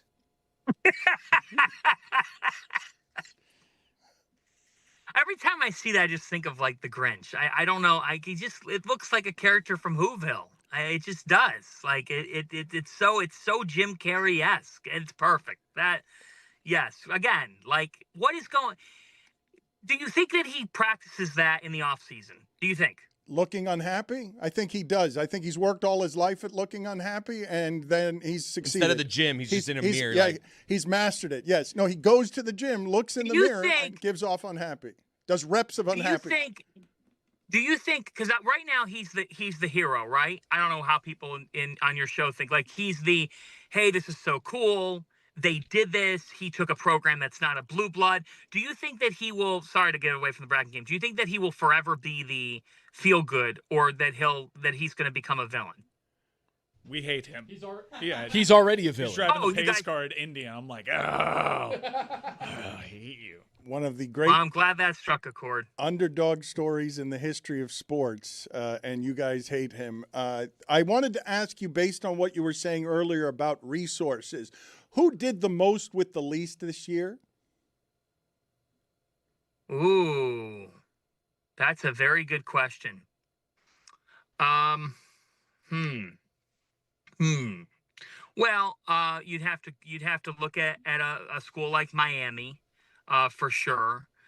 You'd have to look at a school like USF for sure. I think St. Louis, for what they have to be like a firm 8-9, and they certainly are a team that you could point to. Josh Schertz is the coach there. He did a real nice job with his team. It's not like Fred Hoiberg has all the money in the world and he's a top 4 seed in the NCAA tournament. Guys, Nebraska's never won an NCAA tournament game, like ever. So I think that would be one that would come to mind. How about the reverse? How about the reverse? The least with the most. Well, for Kentucky to not be a top 4 seed is kind of wild. It's crazy. And then I know Richie Saunders went down with an injury, but people thought BYU would be a Final Four contender. They're a 6th seed in this tournament. So, I think that those would be the two. You know who's another guy who I think is going to win today? I think they're going to win the first game. And I know I'm from Cleveland, but I'm telling you right now, Jamie Dixon does the most with what he's given. TCU guys should not be good in basketball. They should not be an NCAA tournament team. I've been to multiple of their games. Their crowds are not great. He's got okay money. If you're TCU, all the money's got to go to Big 12 football and winning in football. He's got decent, but his roster is just okay. And they're in the tournament. They've been to the tournament almost as many times under him as they've been as a school in their history. So that's a guy that does it. But yeah, Kentucky, BYU, they weren't able to make it work with what they had. I'm going to give you 3 more teams from our Looks Like tournament. I was mentioning that Iowa State, represented by Kirk Cignetti, is a 2 seed. They're playing 15th seeded Tennessee State, that's represented by Dan Orlovsky looks like a judge on Chopped, Kids Edition. Now I'm going to do UCLA, UCF here. Number 7, UCLA is represented by Cal Raleigh looks like a motorcycle highway patrol officer. He does. Facing 10-seeded UCF, which is represented by Freddie Freeman looks like the neighbor who always waves first and means it. That's a win. Yeah, that is a win. That's a right win. there. Yeah, to give me the 10 seed there in an upset, in a quote upset. I'll take that. You're a win, sir. Thank you for being on with us. Enjoy the work, and congratulations on all of your success. You're fun to listen to, and your information's always good, sir. Anytime, guys. Thank you. God bless you. And for the sake of this show, for the Cleveland Browns, hoo. Where are you? Behind you? Where? What are the other things in the strip mall behind you? What is that? A strip mall? Where physically are you right now in your car? I'm in the driver's seat. I am not driving, and I am in an undisclosed location in Florida. Ooh. Okay, but around you, behind you, there's a salon, there's a massage parlor. No. It's just nope. It's the Airbnb. Okay. No, there's no strip mall. I'm not in a. No, I'm in a residential. See you later. Thank you, sir. Appreciate the time and the insights. Thank you, guys. Have a lot of fun today. I love that. I love John Fanta, and I actually really enjoyed that trip down Browns fandom memory lane. John got us having an idea back here to continue playing our R&B artist game. And it started with Freddie Kitchens, which is a damn good R&B artist name. So he started our list of football coaches that sound like R&B artists. Chris Cote, here we go. Romeo Crennel. Al Golden. Dick Geron. Perry Fuel. Lovey Smith. And Michael McDonald. It's a good list. Better 30-year-olds, Fanta or Jeremy? Better at what? Just better 30-year-olds. There isn't a better person than John Yeah, Fanta. Fanta. Oh. That's an unfair spot to I put mean, it J. is When you like- started with J, I thought you were going to say Jeremy. No, Jeremy. Like that's not. A No, I slight get against it. you. That says Jeremy, everything you know about he's John better than you, Fanta. right? You know. He doesn't have 3 Emmys. I Yeah, doubt that nobody's John better than Fanta. I doubt that John Fanta has 3 Emmys. Well, just wait. Don't count them out. There's no one better than me. Wow. Afroman, we were talking about him. Trial of the century. During the Shadow Show. For those of you who do not know Afroman, I can call him a one-hit wonder, right? Does that feel too offensive to you? Because there's only one song that Zaz knows, but I think that's It's the his only song. Yeah, but Zaz doesn't know anything.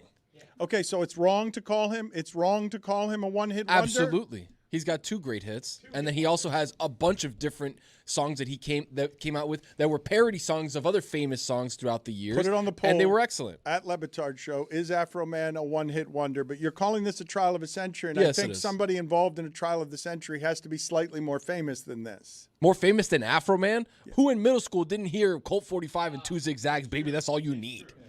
Who? Tell me, please, Dan. Well, Dan wasn't in You middle can't- school. who? Find Well, a middle schooler. Okay, whatever. Who? Wherever you were in the early 2000s. Find a middle schooler after they judge a volleyball game. That was a weird I sentence don't by know why Chris. I I don't did know that. what happened there. It's okay. Why do you rub your shins to pacify yourself? That's only when it's really bad. I find people's I hated tells what really Dan quickly, did there. and I hated knew what Dan did there. when Chris touched It his was shins, I awful. was like, ooh, he does not feel good about this. The way we started the interview with Fanta? Right. Because I did have an actual reaction to him being 30, but it was just because I was like, he's so famous and great at what he does. I was thinking older, and, I didn't feel good about that, so I touched my ankles. It's a strange, soothing coping It's like I just, mechanism. like, awkward. I just feel uncomfortable. I know. I The get stroke it. of You the just want to, shin. like, climb out of your body. Put it on the poll at Le Batard Show. Have you ever soothed yourself in times of awkward anxiousness by rubbing your shins and ankles? Because I don't think I've seen a whole lot of tells quite like that. I imagine that is something you do at the poker table. It's why you don't have a poker giveaway. face. But Afroman, trial of the century, I do think you have to be more famous than this. But why is it the trial of the century? Okay, Dan, so let me explain. Very quickly, I'm going to read a little bit of a synopsis of the actual case itself, which is in Adams County, Ohio. You got this. Sheriff deputies raided rapper Afroman's home on a search warrant alleging drug trafficking and kidnapping, but found no evidence, filed no charges, and caused property damage. Afroman then used that security footage, because he has security cameras all over his house, to create a parody video in which he says that he has intercourse with one of the sheriff's deputy's wife. And then they go and sue him because they're like, hey, you can't say that about us. Like, you can't do that.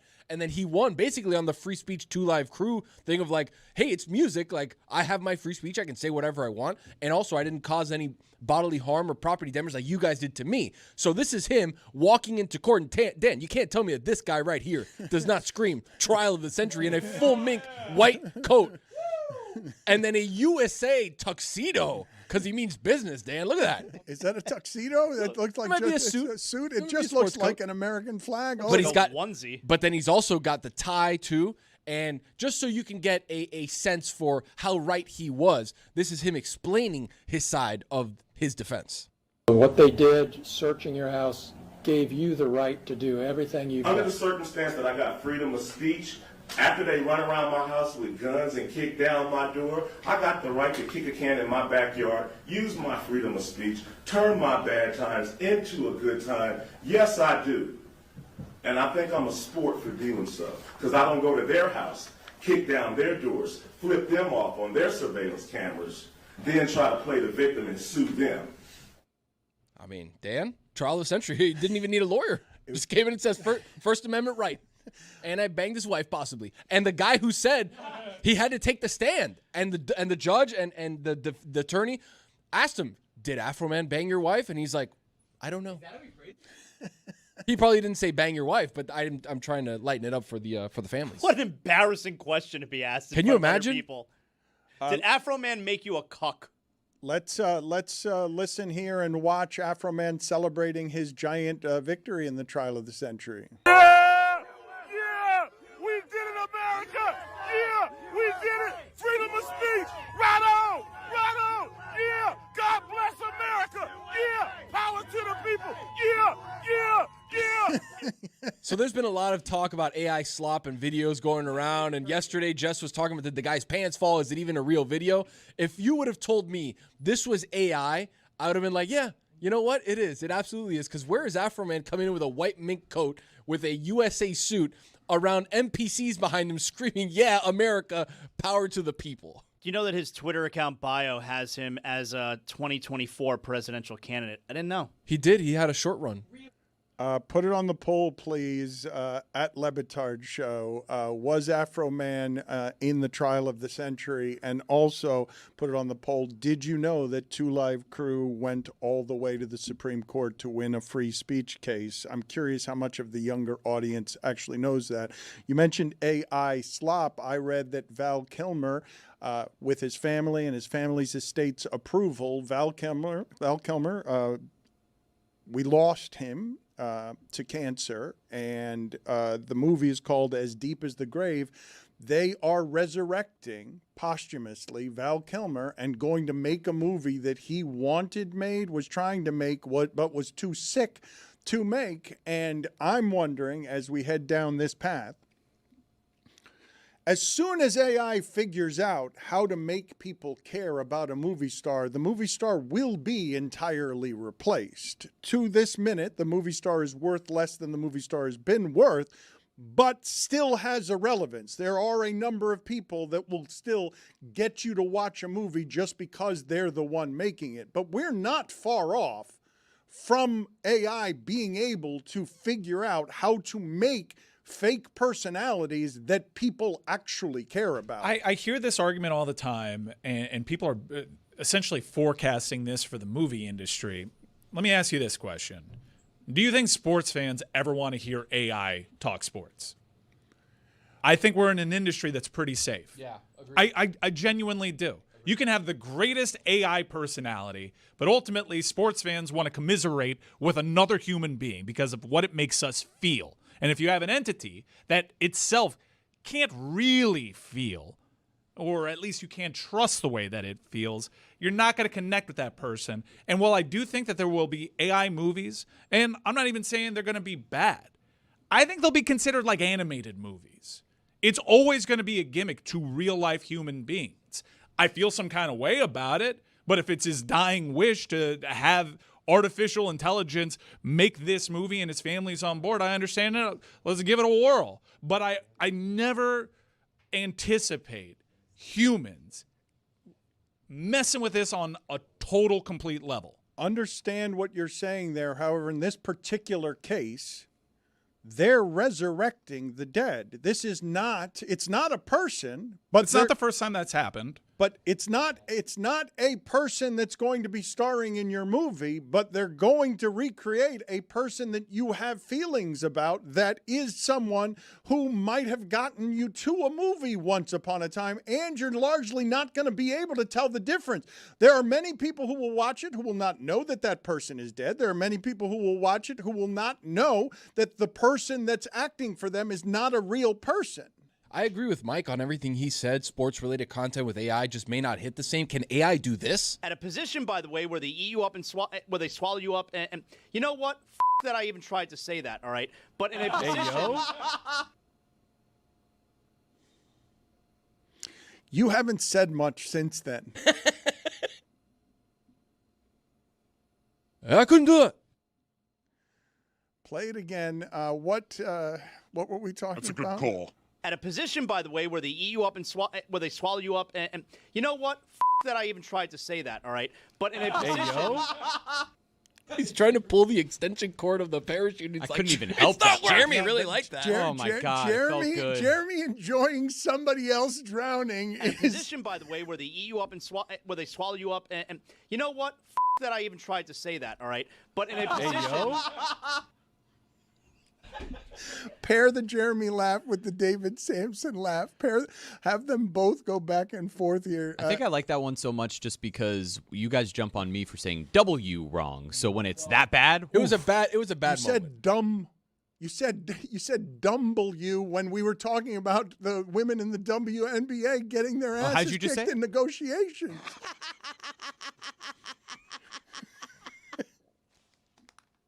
But in a Hey, position. yo.